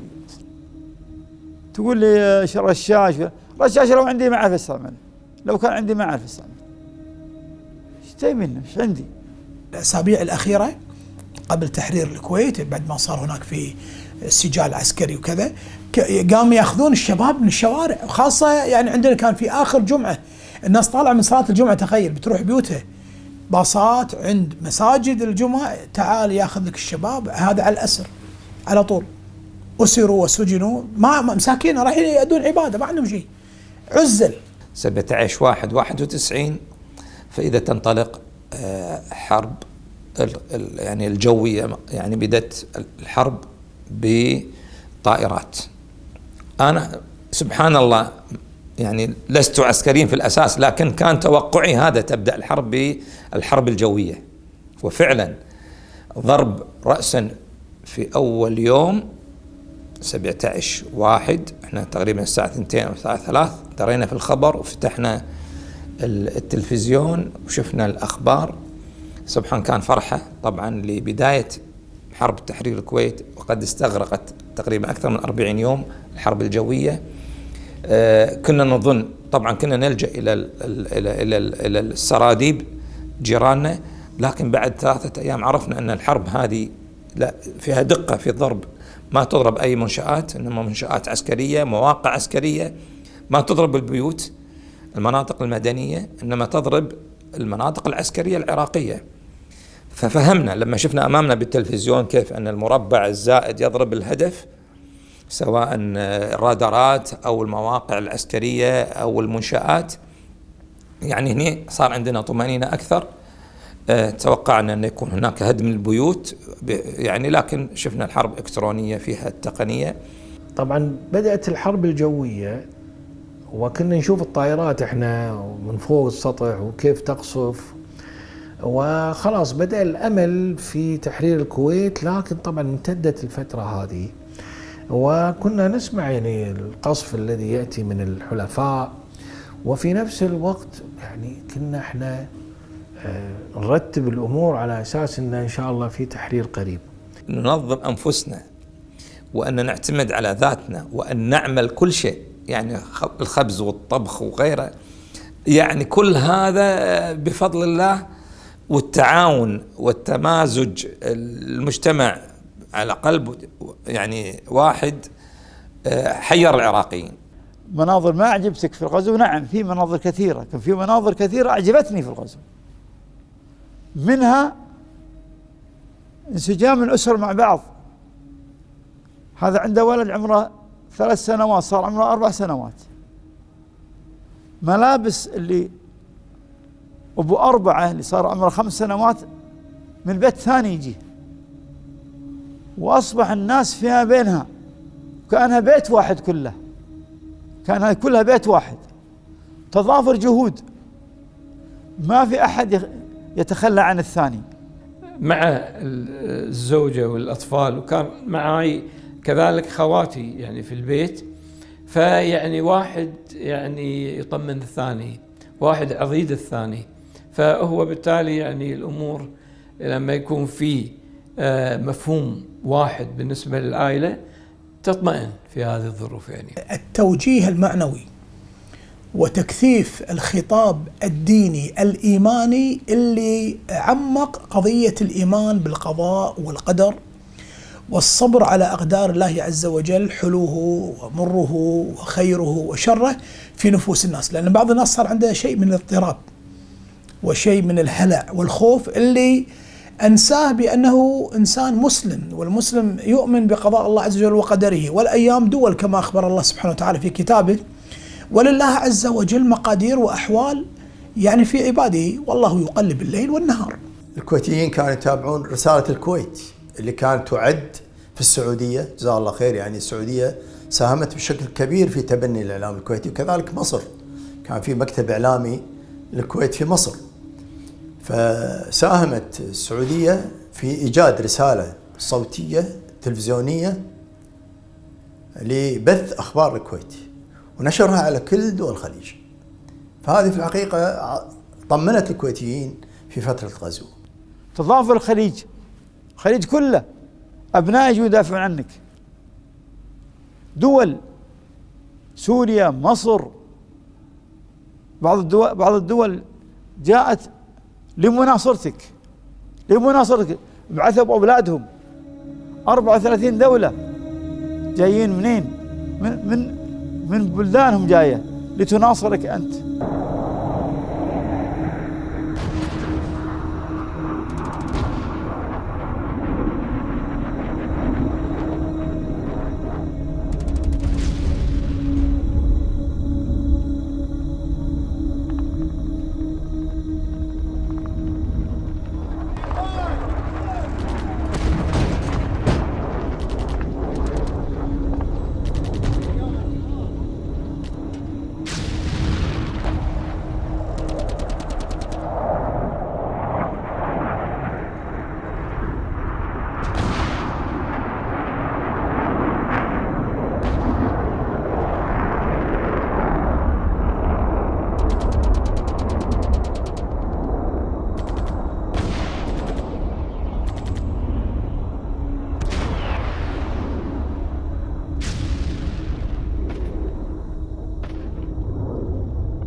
ما أدري أنا في روح داخلنا تقول إن الكويت، إن هذا الأمر راح يرجع، إن الكويت راح ترجع. هذا ما أدري إحساس. لذلك ما كنا إحنا يعني في هلع، ما كنا إحنا في خوف، كنا نمارس حياتنا اللي هي الموجودة داخل المنطقة بحذر مثل ما نقول. فيعني هذا جزء من الإحساس اللي الله سبحانه وتعالى وضعه في بعض الناس، وشافوا أن الأيام اللي تمشي هذه، يعني لما كنا إحنا نحسبها حسبة ونسمع الأخبار أن دخل، أن اجتمعوا ودخل الجيش الأمريكي وأن في طيران وقصف وكذا، قلنا خلاص يعني هذه بداية. والراديو يعتبر في الحقيقة هو الصديق الأسرة في ذاك الوقت، لأن كل أخبار العالم صارت عندنا بالنسبة لوصولها لنا عبر الراديو، خطابات الحكومة الكويتية وقيادتها عن طريق الراديو، نسمع أخبار الأمم وما يحدث فيه عن طريق الراديو، شنو التحركات اللي بتصير عالميا اتجاه قضية الكويت كلها عن طريق الراديو. أيضا دخول المشايخ والعلماء خارج الكويت والدعاة الله سبحانه وتعالى في هذه الوسائل، التلفزيون والراديو، كان يعتبر مصدر كبير في قضية تثبيت الناس، وأيضا خلق روح من الاطمئنان والسكينة اتجاه هذه القضية. ظهرت يعني جريدتين، الجرائد الكويتية هي جريدة الأنباء كانت تصدر من مصر، وجريدة صوت الكويت وكانت تصدر من لندن. وكانت في الحقيقة طبعا الصحف السعودية أيضا والخليجية كان لها أيضا دور كبير في دعم القضية الكويتية، ولكن أيضا الكويتيين في الحقيقة في الداخل كان لهم أيضا دور في نشر كثير من المنشورات الإعلامية لحفز الهمم والصبر والتصدي للمحتل. فكنا نتشوف إلى نسمع كلام الشيخ عبد العزيز بن باز أو الشيخ ابن عثيمين أو هيئة كبار العلماء أو لجنة الإفتاء. نسمع بعض الدعاة الكويت اللي كانوا خارج الكويت في الأول قبل الغزو، صار الغزو كانوا برا، فيوجهون رسائل إلى أهل الكويت. بعض المشايخ والعلماء اللي طلعوا لظروف أهلهم وجماعتهم وطلعوا أهلهم برا، ما قدروا يردون مرة ثانية، كانوا يوجهون مثل ذلك. أيضا كان لهم دور دعاة الله سبحانه وتعالى حتى مع الكويتيين يطلعوا برا الكويت. العراقيين بدأ يأخذون الناس من المساجد، يريدون أخذ الرجال كما ذكرت، النسوان بعد ذلك، ويجيبون أسر عراقية لإدخال الكويت. كان طلب مهلة صدام، لكن حقيقة ما تم إعطاء المهلة. لو أعطي المهلة كان فرقت الكويت. بعض الأخوة أسر، يعني أنا كنت في مسجد يعني خلصنا بدري، المسجد قبلنا في نفس الجابرية قطعة أخرى، قطعة 7 لموهم من المساجد. كان أول إمامة لي لجموع المصلين كان في صلوات الفرائض، كانت في أيام الغزو.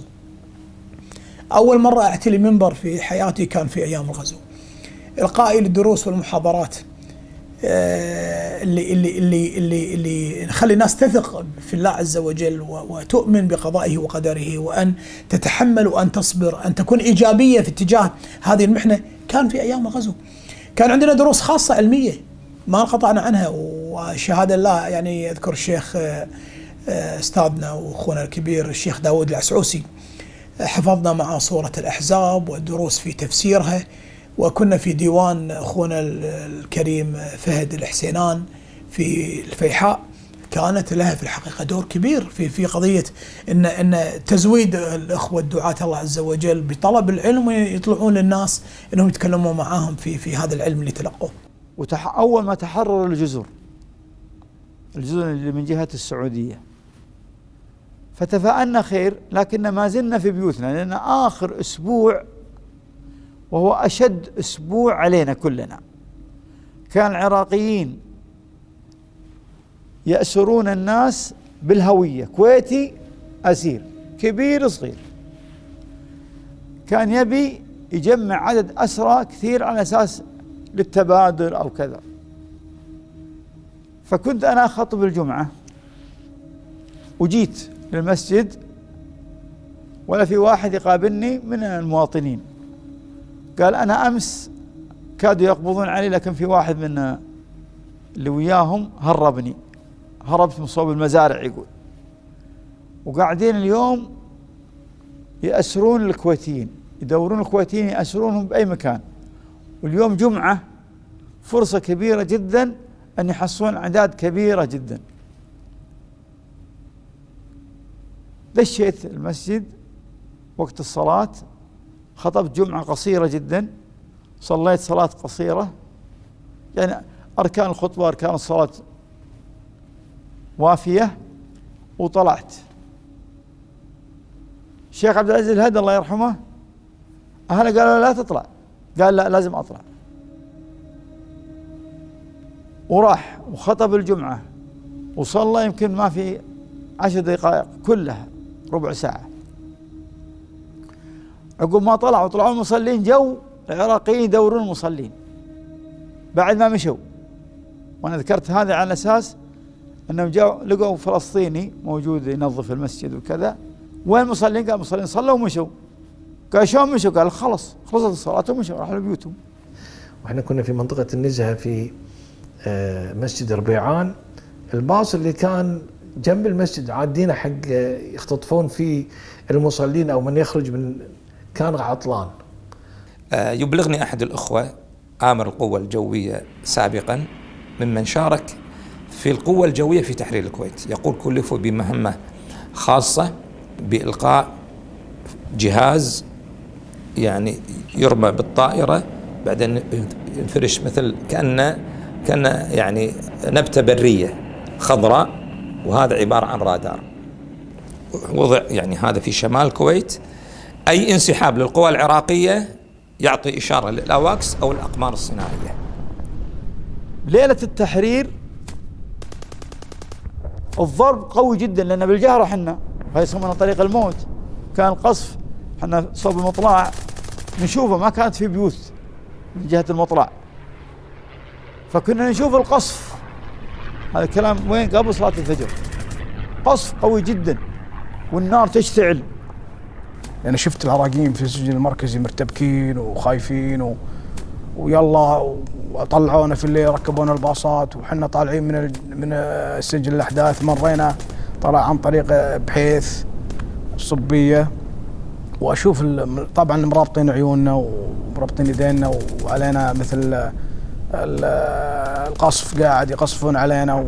25 فبراير بدأت هذه الأجهزة تعطي إشارات، ويعني اتجهت القوات. أنا سبحان الله ليلتها كنت صاعد يعني أطالع الماء، تانك الماء أو الخزان الماء أتأكد. وكان هناك وقتها في جنب المسجد مقابل بيتنا في مركز سوق فياصل، وفي جنريتر كبير كانوا يقطعون الكيبل، وبعدين جروه. شفت أنا انسحاب، يعني القوات بدأت تنسحب من المدارس، أدركت أن في شيء. وحنا طالعين من سجل الأحداث إلى طريق مقصر، يعني أذكر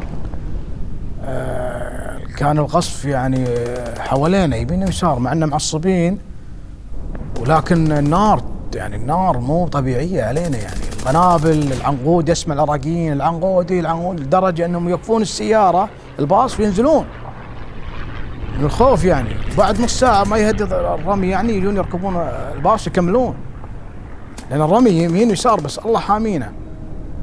وأتوقع الله أعلم أنه يمكن كانوا يدرون الطيارين في يعني، لأن ولا كان يعني لا قدر الله صار فينا شيء، بس أتوقع أنه كانوا يدرون فينا الطيارين اللي فوق، لأن القصف كان يميننا ويسارنا واضح، يعني ما في مجال.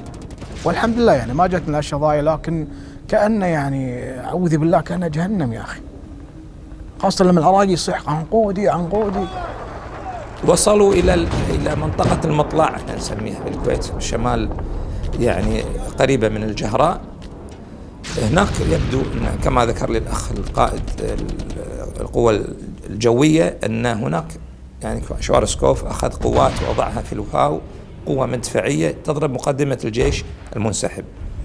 وفي أثناء الليل يعني كانت طيارات الأباتشي التي تقصف الدبابات المنسحبة والقوات لأنها طيرانها ليلي، وما أن يعني بزغ النهار طيارات الأخرى المقاتلة.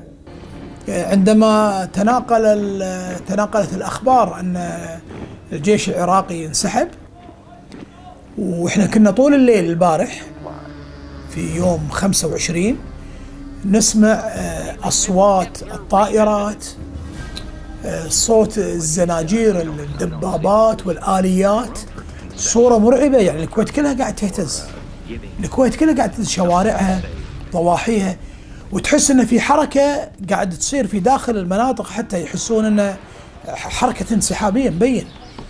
وكنا نسترق النظر من السطوح، في خاصة اللي عنده قريب في سيطرة أو مقر للجيش العراقي أو مركز أو مركز خارجي في الشارع، ركوبهم إلى السيارات، خروجهم، الأماكن صارت شبه يعني فاضية، ما فيها أحد، فارغة. يعني أول ما وصلنا مع معسكر البصرة نبهونا العراقيين، قال هذا معسكر قديم وكان فيه حطونا فيه أتوقع الله أعلم مالة الطيران، هذا اللي هو حطونا فيه الهنجر هذا اللي هو مخصص للطيران، وكان فيه قزاز، جوانبه كانت قزاز. فقالوا لا أحد يشغل نار ولا يسوي إضاءة ولا يسوون أي شيء.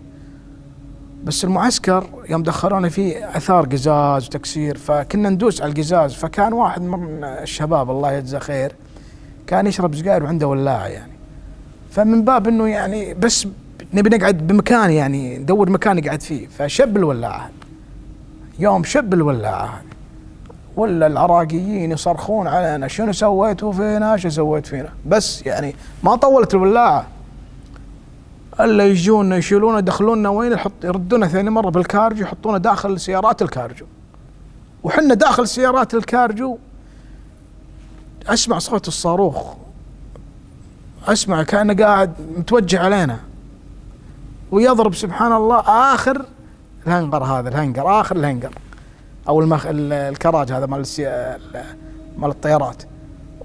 فانفجار كان رهيب، لكن الحمد لله أن كنا تونا راكبين الكارجو ومحركين. يعني صلينا الفجر ولا سيارات يرفعون علم الكويت بالشوارع، عرفنا أن تم التحرير. ما عندنا احنا فضائيات، هذا اللي هو الصحن هذا ما كان موجود عندنا، كان تلفزيون اللي هو الأريال القديم اللي يلا طلع لك محطتها، ما كان فضائيات هذه اللي كان. يعني CNN ظهرت بشكل واضح في تغطيات الأحداث بالنسبة للغزو الكويتي، غزو العراق للكويت، خاصة في الضربة الجوية. يعني كان مراسل CNN موجود في بغداد وكان ينقل بالصوت والصورة الأحداث اللي تحصل لحظة بلحظة.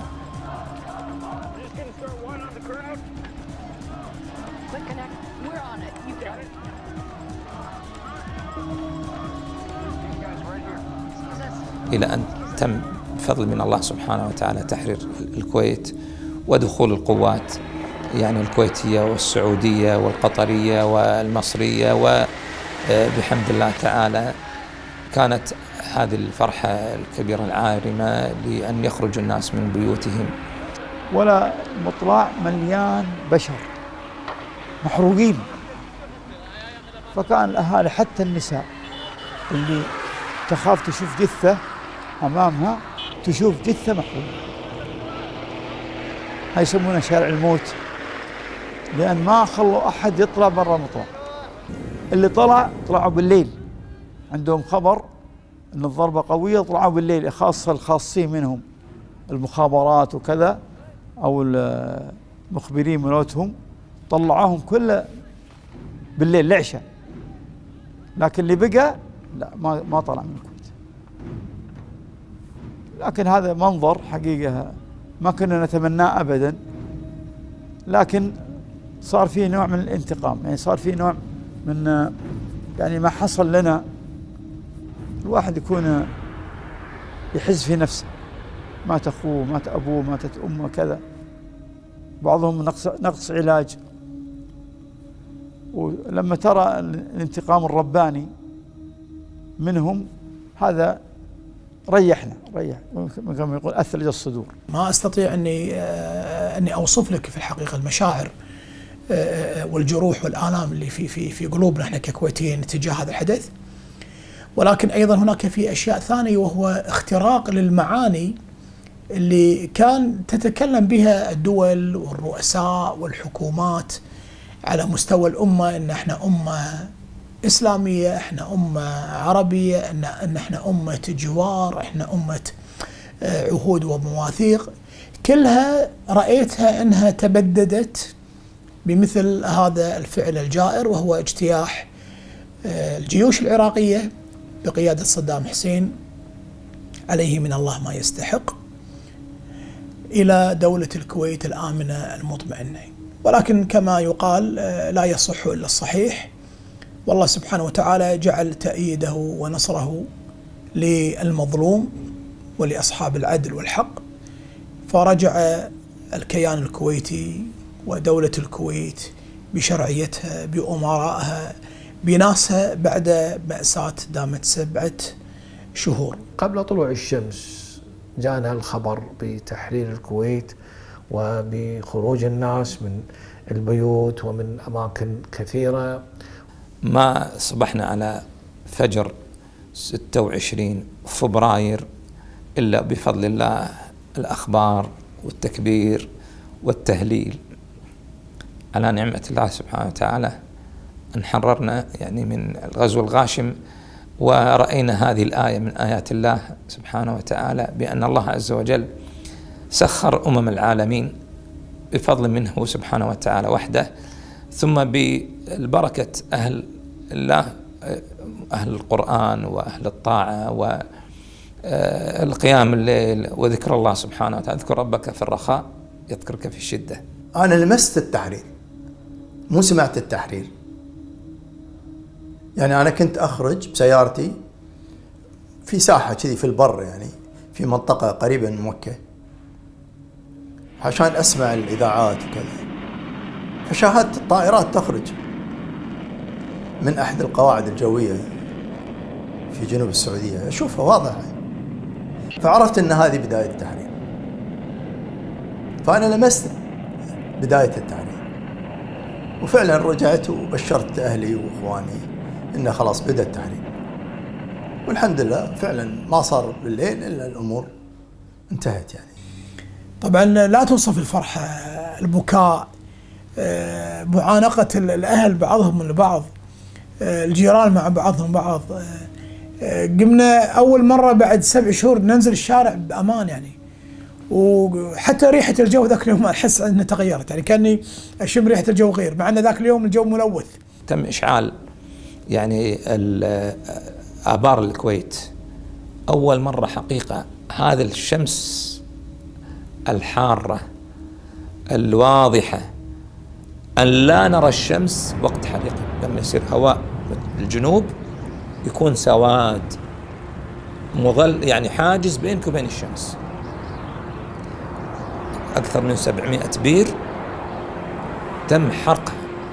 احنا نشوف نيران في الليل وتشوفها من عن بعد وتبعد عنها أكثر من 100 كيلو. النيران آبار الكويت مشتعلة، الدخان إذا صار جهة الجنوب جهتنا، وإذا صار جهة الشمال اتجه إلى جهة السعودية. يعني بعض الأثوابنا كان فيها آثار هذه ما يسمى بالكربون المتطاير المحروق. كان بعض الأثوابنا شاديشنا موجود فيها هذه الآثار موجودة، لكن بفضل الله سبحانه وتعالى يعني الله سبحانه وتعالى أزاح كثير من هذا الدخان عن الناس كانوا الكويتيين الموجودين. كان الرياح تأخذها بعيد، حتى أن سمعنا أن هذا الدخان الآبار وصل حتى إلى الهند، لكن سبحان الله كان يذهب بعيد عن أن يأتي إلى العاصمة. وأغلب من كان خارج العاصمة خرجوا إلى المملكة العربية السعودية وإلى قطر وإلى الإمارات وإلى دول الخليج الشقيقة جزاهم الله خير. فكانت الرياح عجيبة أنها أبعدت عن العاصمة أن تتأثر بهذا الدخان في فترات يعني كثيرة. فكانت في الشوارع يعني مهدمة، في بعض البيوت مهدمة. طبعا حرق الآبار، كانت الدنيا في النهار كانت تكون ظلمة كأنك بالليل. كانت يعني شوف هذا من كثر حبنا للوطن، كانت يعني الغازات تنبعث علينا والدنيا تصير سودة، وكان يعني الواحد باستنشاق يتأثر. الملابس كانت يعني تصير من الديزل اللي يطيح من الدخان هذا، فكانت الناس ما تبي تطلع، خلاص عايشين في هذا الأرض.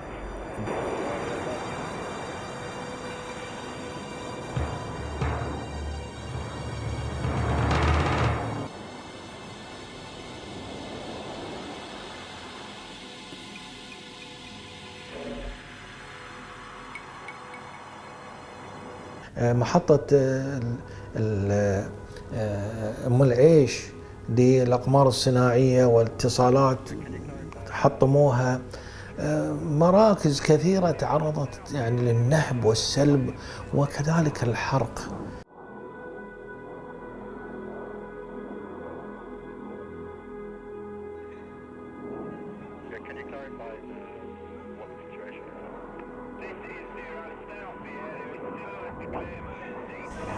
تعال شوف اللقاء في داخل المسجد، أول صلاة صليناها مع بعض صلاة الظهر، لقاء غير. الناس طلعت في نفس اليوم، يوم 26، انها تنتقل من منطقة إلى منطقة. شوف السلامات حق اللي تعرفه واللي ما تعرفه، والتهنئات كأنه يوم عيد، وفعلا هو يوم عيد. فأول ما يعني صار التحرير قلت حق أبو محمد خل نروح حق الوالد نشوفه في الفنطاس ايش صار عليه. ريال كبير يبكي، ريال شباب يبكي، امرأة تبكي، يعني الكل قاعد يصيح من الفرحة، وكذلك التنفيس، لأنك أنت قاعد تبكي تتذكر أسير لك، وما في بيت ما خلى بالأسير. من البصرة قام يوزعون من معسكر البصرة إلى بغداد، إلى فندق الرشيد، إلى بيجي، إلى الرمادي، يعني فكل ما يجي الصليب الأحمر كانوا يبدلون المواقع مالتنا، يعني أساس أن الصليب الأحمر ما يعرف أن احنا موجودين في الفترة هذه.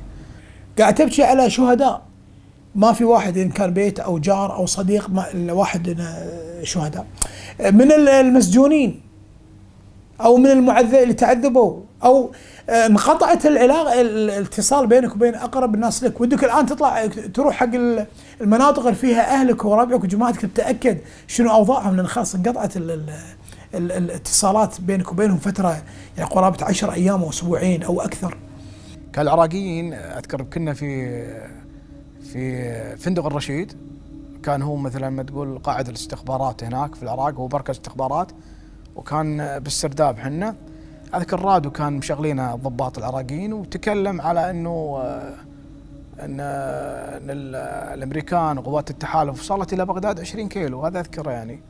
فكنا فرحانين يعني، أن لدرجة أنا العراقيين اللي كانوا موجودين في السجن والضباط والأفراد كانوا يسبون صدام، الله يلعن صدام، الله يحرقه بديزاب، أذكرها. قلت الله أكبر، أشونت يعني، تغيرت المعاملة، تغيرت كل. بس وقالوا حتى المذيع قاعد يتكلم إن يا شعب العراق يعني يطلبهم على قولتهم في الجهاد، يطلبهم إنه اللي عنده أي سلاح يقاوم، لأن هم الحين قربوا إلى قاعدة سعد بن أبي وقاص تبعد عن بغداد 20 كيلو، فهم دشوا الحين الكلام، دشوا، فشدوا حيلكم يلا. فالعراقيين أصلا قاعد يسبون صدام ويسبون، حنو تعدلت المعاملة ويانا وتغيرت. الرجوع للكويت كان تدريجي، كانت هناك حضر الشيخ سعد رحمة الله عليه، وأعلنت الأحكام العرفية لمدة 3 أشهر، ترتيبات إدارية، يعني هناك أماكن كان فيها أسلحة وربما فيها قنابل كان خطرة. يعني فوجئنا احنا في أحد الجورات في المسجد في ناس حاطين قنابل، يعني لما صار مشكلة في المجاري سبحان الله، يعني أنا سلمت المسجد حق الإمام، طبعا فوجئوا ويا المجاري أجلكم الله، فوجدوا قنابل موجودة في جورة من جورات المسجد. فطبعا كان خبوها احد الناس، يعني لما صار الدخول على البيوت بعض الناس كانوا مخبين ذخائر دبابه، ما ايش يعمل فيها، ولا RPG ولا غيره. فتم اتصال مع القوات الخاصه اللي اسمها، وكان هناك يعني فرق. تم تنظيف المدارس، تم تنظيف جميع المرافق الحكوميه، يعني حرقت إعادة كيان الدولة وهيئتها. كانت الدولة مستعدة يعني كحكومة كويتية بالتنسيق مع الحكومة السعودية تجهيز حقيقة جبار للدخول للكويت بمعدات جديدة وبإصلاح الحرائق والمباني وإعادة الأجهزة التي سرقت، يعني خزائن أموال يعني وأجهزة حكومية وأرشيف وغيره. لكن بحمد الله تعالى ردت البلد. بعد ذلك سمح بعودة الأسر بعدما تهيأت الأجواء. يتصل فيني الشيخ خليل مريقة، يطمئن ايش صار علينا لأن انقطعت الأخبار. كلمته فرح شديد، قال أنت موجود، أنت حي، إيش أخبار أخونا طارق العيسى، خالد السلطان، بدأ يسمي أخوي يعرفهم. قلت له شيخ خليل، قال نعم. قلت له في عندنا واحد متبرع يبي مسجد يبنيه في السنغال. فسكت مدة ثم قال معقول أنتم عندكم فلوس؟ قلت في فضل الله حفظ فلوسنا. قال لي معقول هالكلام هذا؟ أنتم كنتوا في غزو وأنتم كذا. قلت والله هذا الله حافظ المبالغ الخير والحلال، الله حافظها. قال أنا بقول لك شغلة. قال نعم. قال الليلة بسوي وليمة كبيرة فرحا بتحرير الكويت وسلامتكم أنتم. لازم نعرف بأن الكويت قدمت تضحيات كبيرة، بالمقابل يجب أن نعلم بأن يعني هذا التحرير ما جاء ببلاش، وما جاء كما يقال هكذا، ولا هي يعني كما يقال رحمة القيادة العراقية الصدامية على الكويت وقال خلاص أنا بطلع. لا، اجتماع 34 دولة لتحرير الكويت كلف الكويت أشياء كثيرة، ومع ذلك نقول شكرا لكل هذه الدول. بفضل الله عز وجل تحقق تحرير الكويت، ثم بفضل المساعدات والأعمال الخيرية اللي قامت فيها حكومة الكويت تجاه الشعوب الفقيرة والمسكينة، والقروض اللي كان تعطيها من خلال صندوق التنمية الكويتي، وتعمل مشاريع شوارع وغيرها من الحاجات الأساسية في تلك الدول، وكذلك الجمعيات الخيرية اللي ما زالت بفضل الله سبحانه وتعالى تقوم بهذا الدور الإنساني الجميل في مساعدة المحتاجين والفقراء في أنحاء العالم. ولا أنسى كلمة أحد المشايخ في السعودية، قال كلمة، قال رأيت ناس أهل خير لكن مثل أهل الكويت ما رأيت. يقول يعني يحاولون أن يساعدون أهلهم داخل الكويت ويحاولون يساعدون أهلهم خارج الكويت، وفي نفس الوقت ألا تنقطع الصدقات على لإخوانهم الأيتام والأرامل والناس المحوزين. وبفضل من الله ما انقطعت أعمال الخير، بل استمرت، سواء الإخوان كان داخل الكويت يديرون الأعمال خارج الكويت أو من كان خارج الكويت يدير الأعمال خارج الكويت. لذلك الدعاء لإخوان ما حصل من إخواننا من كل المسلمين الذين وقفوا مع الكويت وقضيتها حقيقة، هذه آية من آيات الله. اللي ما يعرف هذا الواقع ما يعرف شنو قيمة الكويت. اللي ما يعرف هذا الواقع ما يعرف النعمة اللي هو فيها في الكويت. اللي ما يعرف شلون عشنا بهالسبع شهور ما راح يعرف شنو النعم والخيرات اللي موجودة في دولة الكويت. لذلك احنا لما نتكلم عن الحفاظ على ثرواتها وعلى أمنها وعلى الانسجام مع قيادتها، احنا عندنا قائدنا الأمر الشرعي ما في روح تعال، ولكن هناك في يسمونها أدبيات وقوانين ودستور يحكم الناس. نقول إذا أنت ما تبي النواحي الشرعية تحكمك، شوف أيضا الأمور الثانية أيضا راح تحسسك أنك أنت لابد أن تقدم حق بلدك مثل ما هي قدمت لك.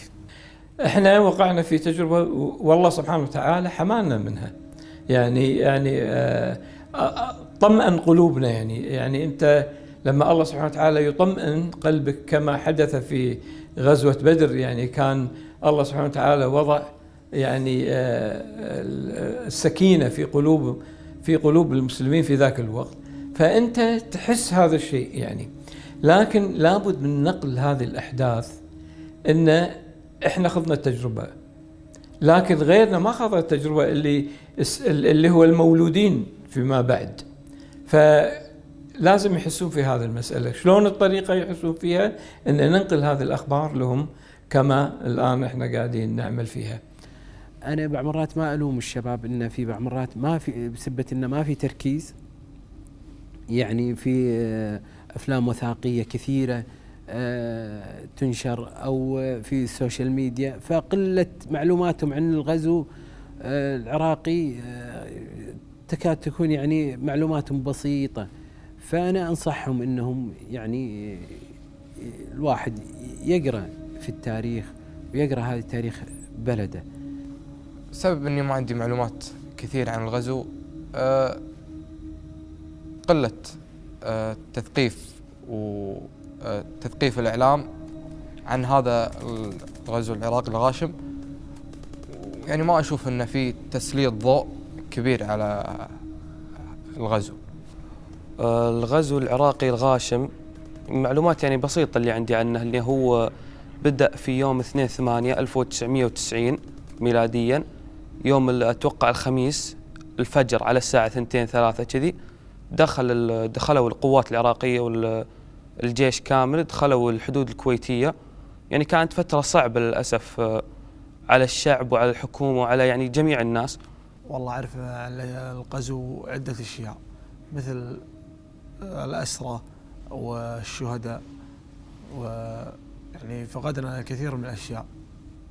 الآبار حرقوها، كانت السحابة تمر على الكويت سحابة سوداء، السماء سوداء، ما تشوف شيء، تحس ان النهار ليل.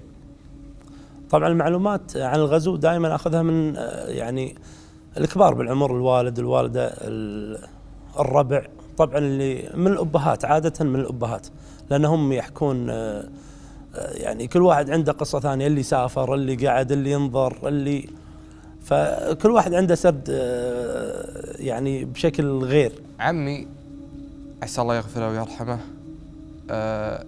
الشهيد حمدان محمد العنزي، أثناء طيرانه في طائرة الغزال، يسمونه الغزال، هذا كلام جدي الله يرحمه، يقول وهو طاير رايح المهمة عسكرية ذاهب إلى السعودية، جاه صاروخ من الجيش العراقي وارتطم بالأرض قرب حفر الباطن، وأسأل الله أن يتقبله شهيدا يا رب العالمين.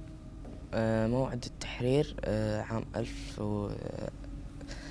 موعد التحرير شهر 2/8 عام 1991.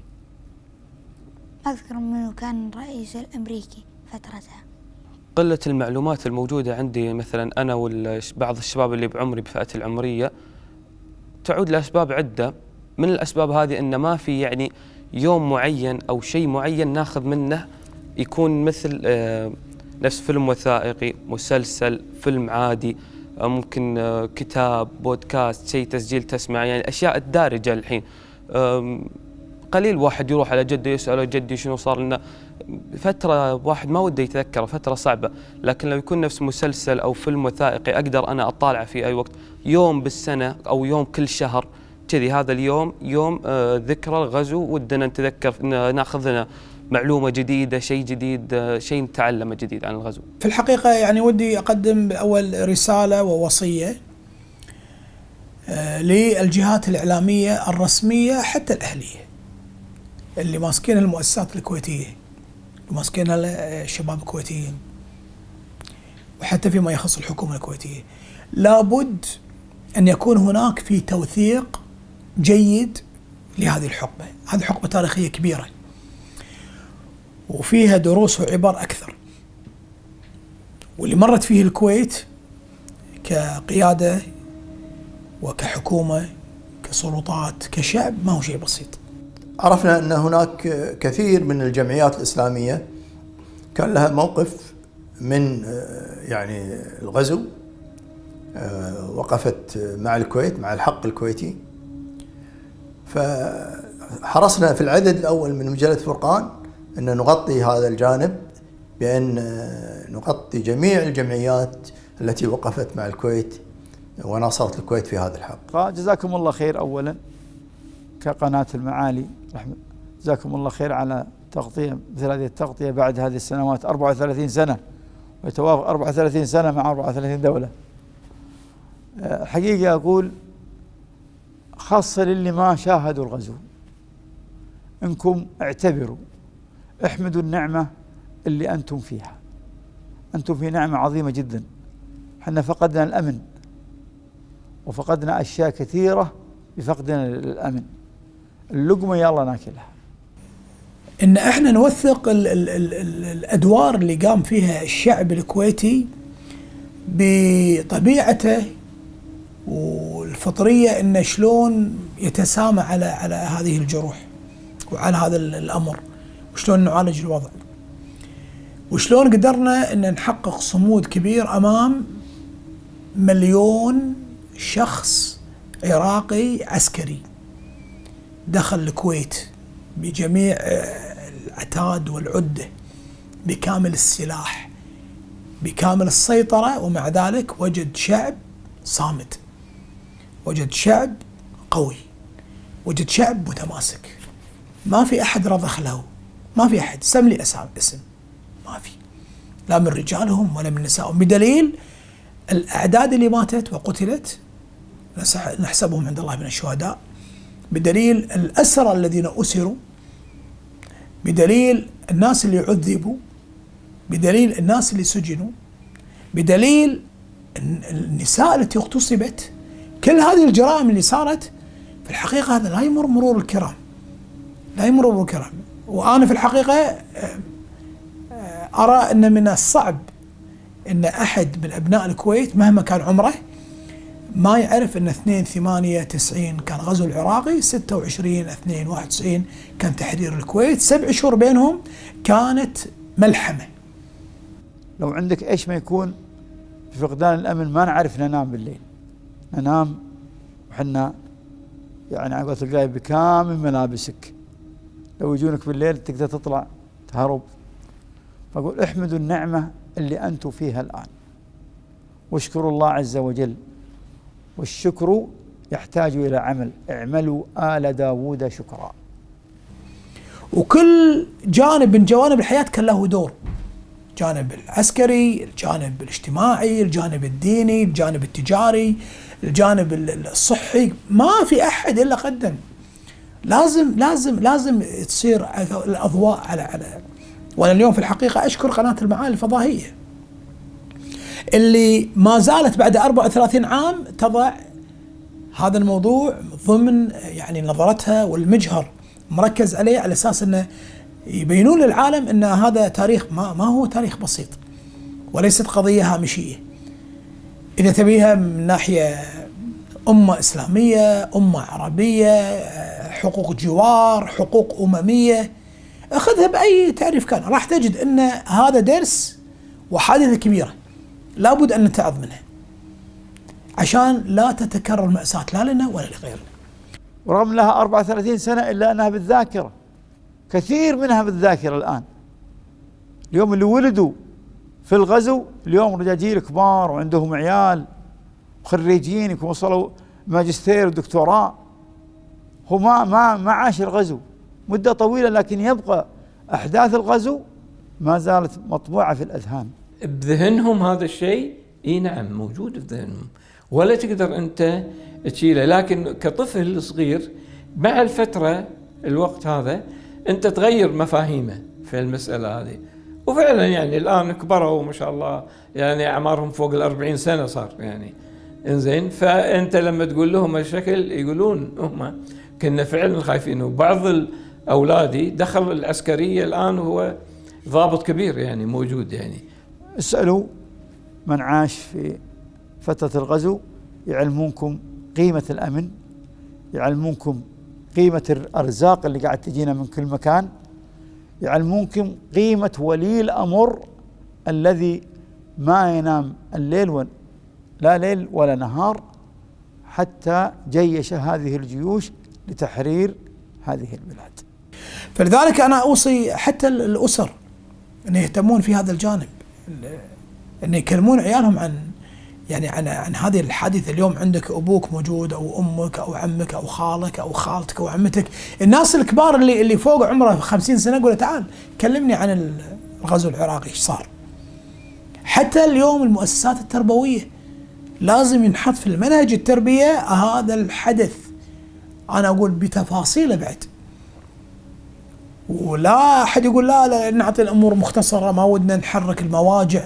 أقول ترى الأمم كلها إلى اليوم عندهم أيام في السنة يتذكرون فيها حروبهم وأيامهم سواء لهم أو عليهم، ويستذكرون كل الأحداث اللي صارت، والتلفزيون والإذاعة والصحافة وسائل الإعلام كلها تركز على هذا الشيء. ليش؟ تاريخ ويستفاد منه. فإحنا إذا ما ركزنا على هذا الأمر أنا أقول راح نضيع حق تاريخي لناس قدمت أرواحها وأنفسها رخيصة من أجل هذا الوطن ومن أجل هذا الدين ومن أجل هذا الشعب، وهذا البلد وأهلها وحكومتها وسلطاتها يستاهلون من يعني يتفانى من أجلهم. الرسول صلى الله عليه وسلم يقول: ما زاد الله عبدا بعفو إلا عزا، فمن عفا وأصلح، يقول الله تبارك وتعالى: فمن عفا وأصلح فأجره على الله.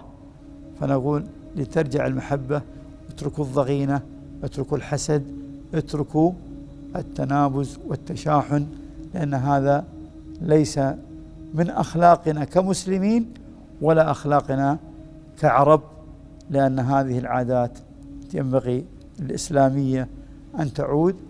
كانت في الغزو موجودة، لكن لترجع الآن، ولا ننسى تلك اللحظات التي عشناها، لحظات قاسية لكنها مربية تربينا عليها.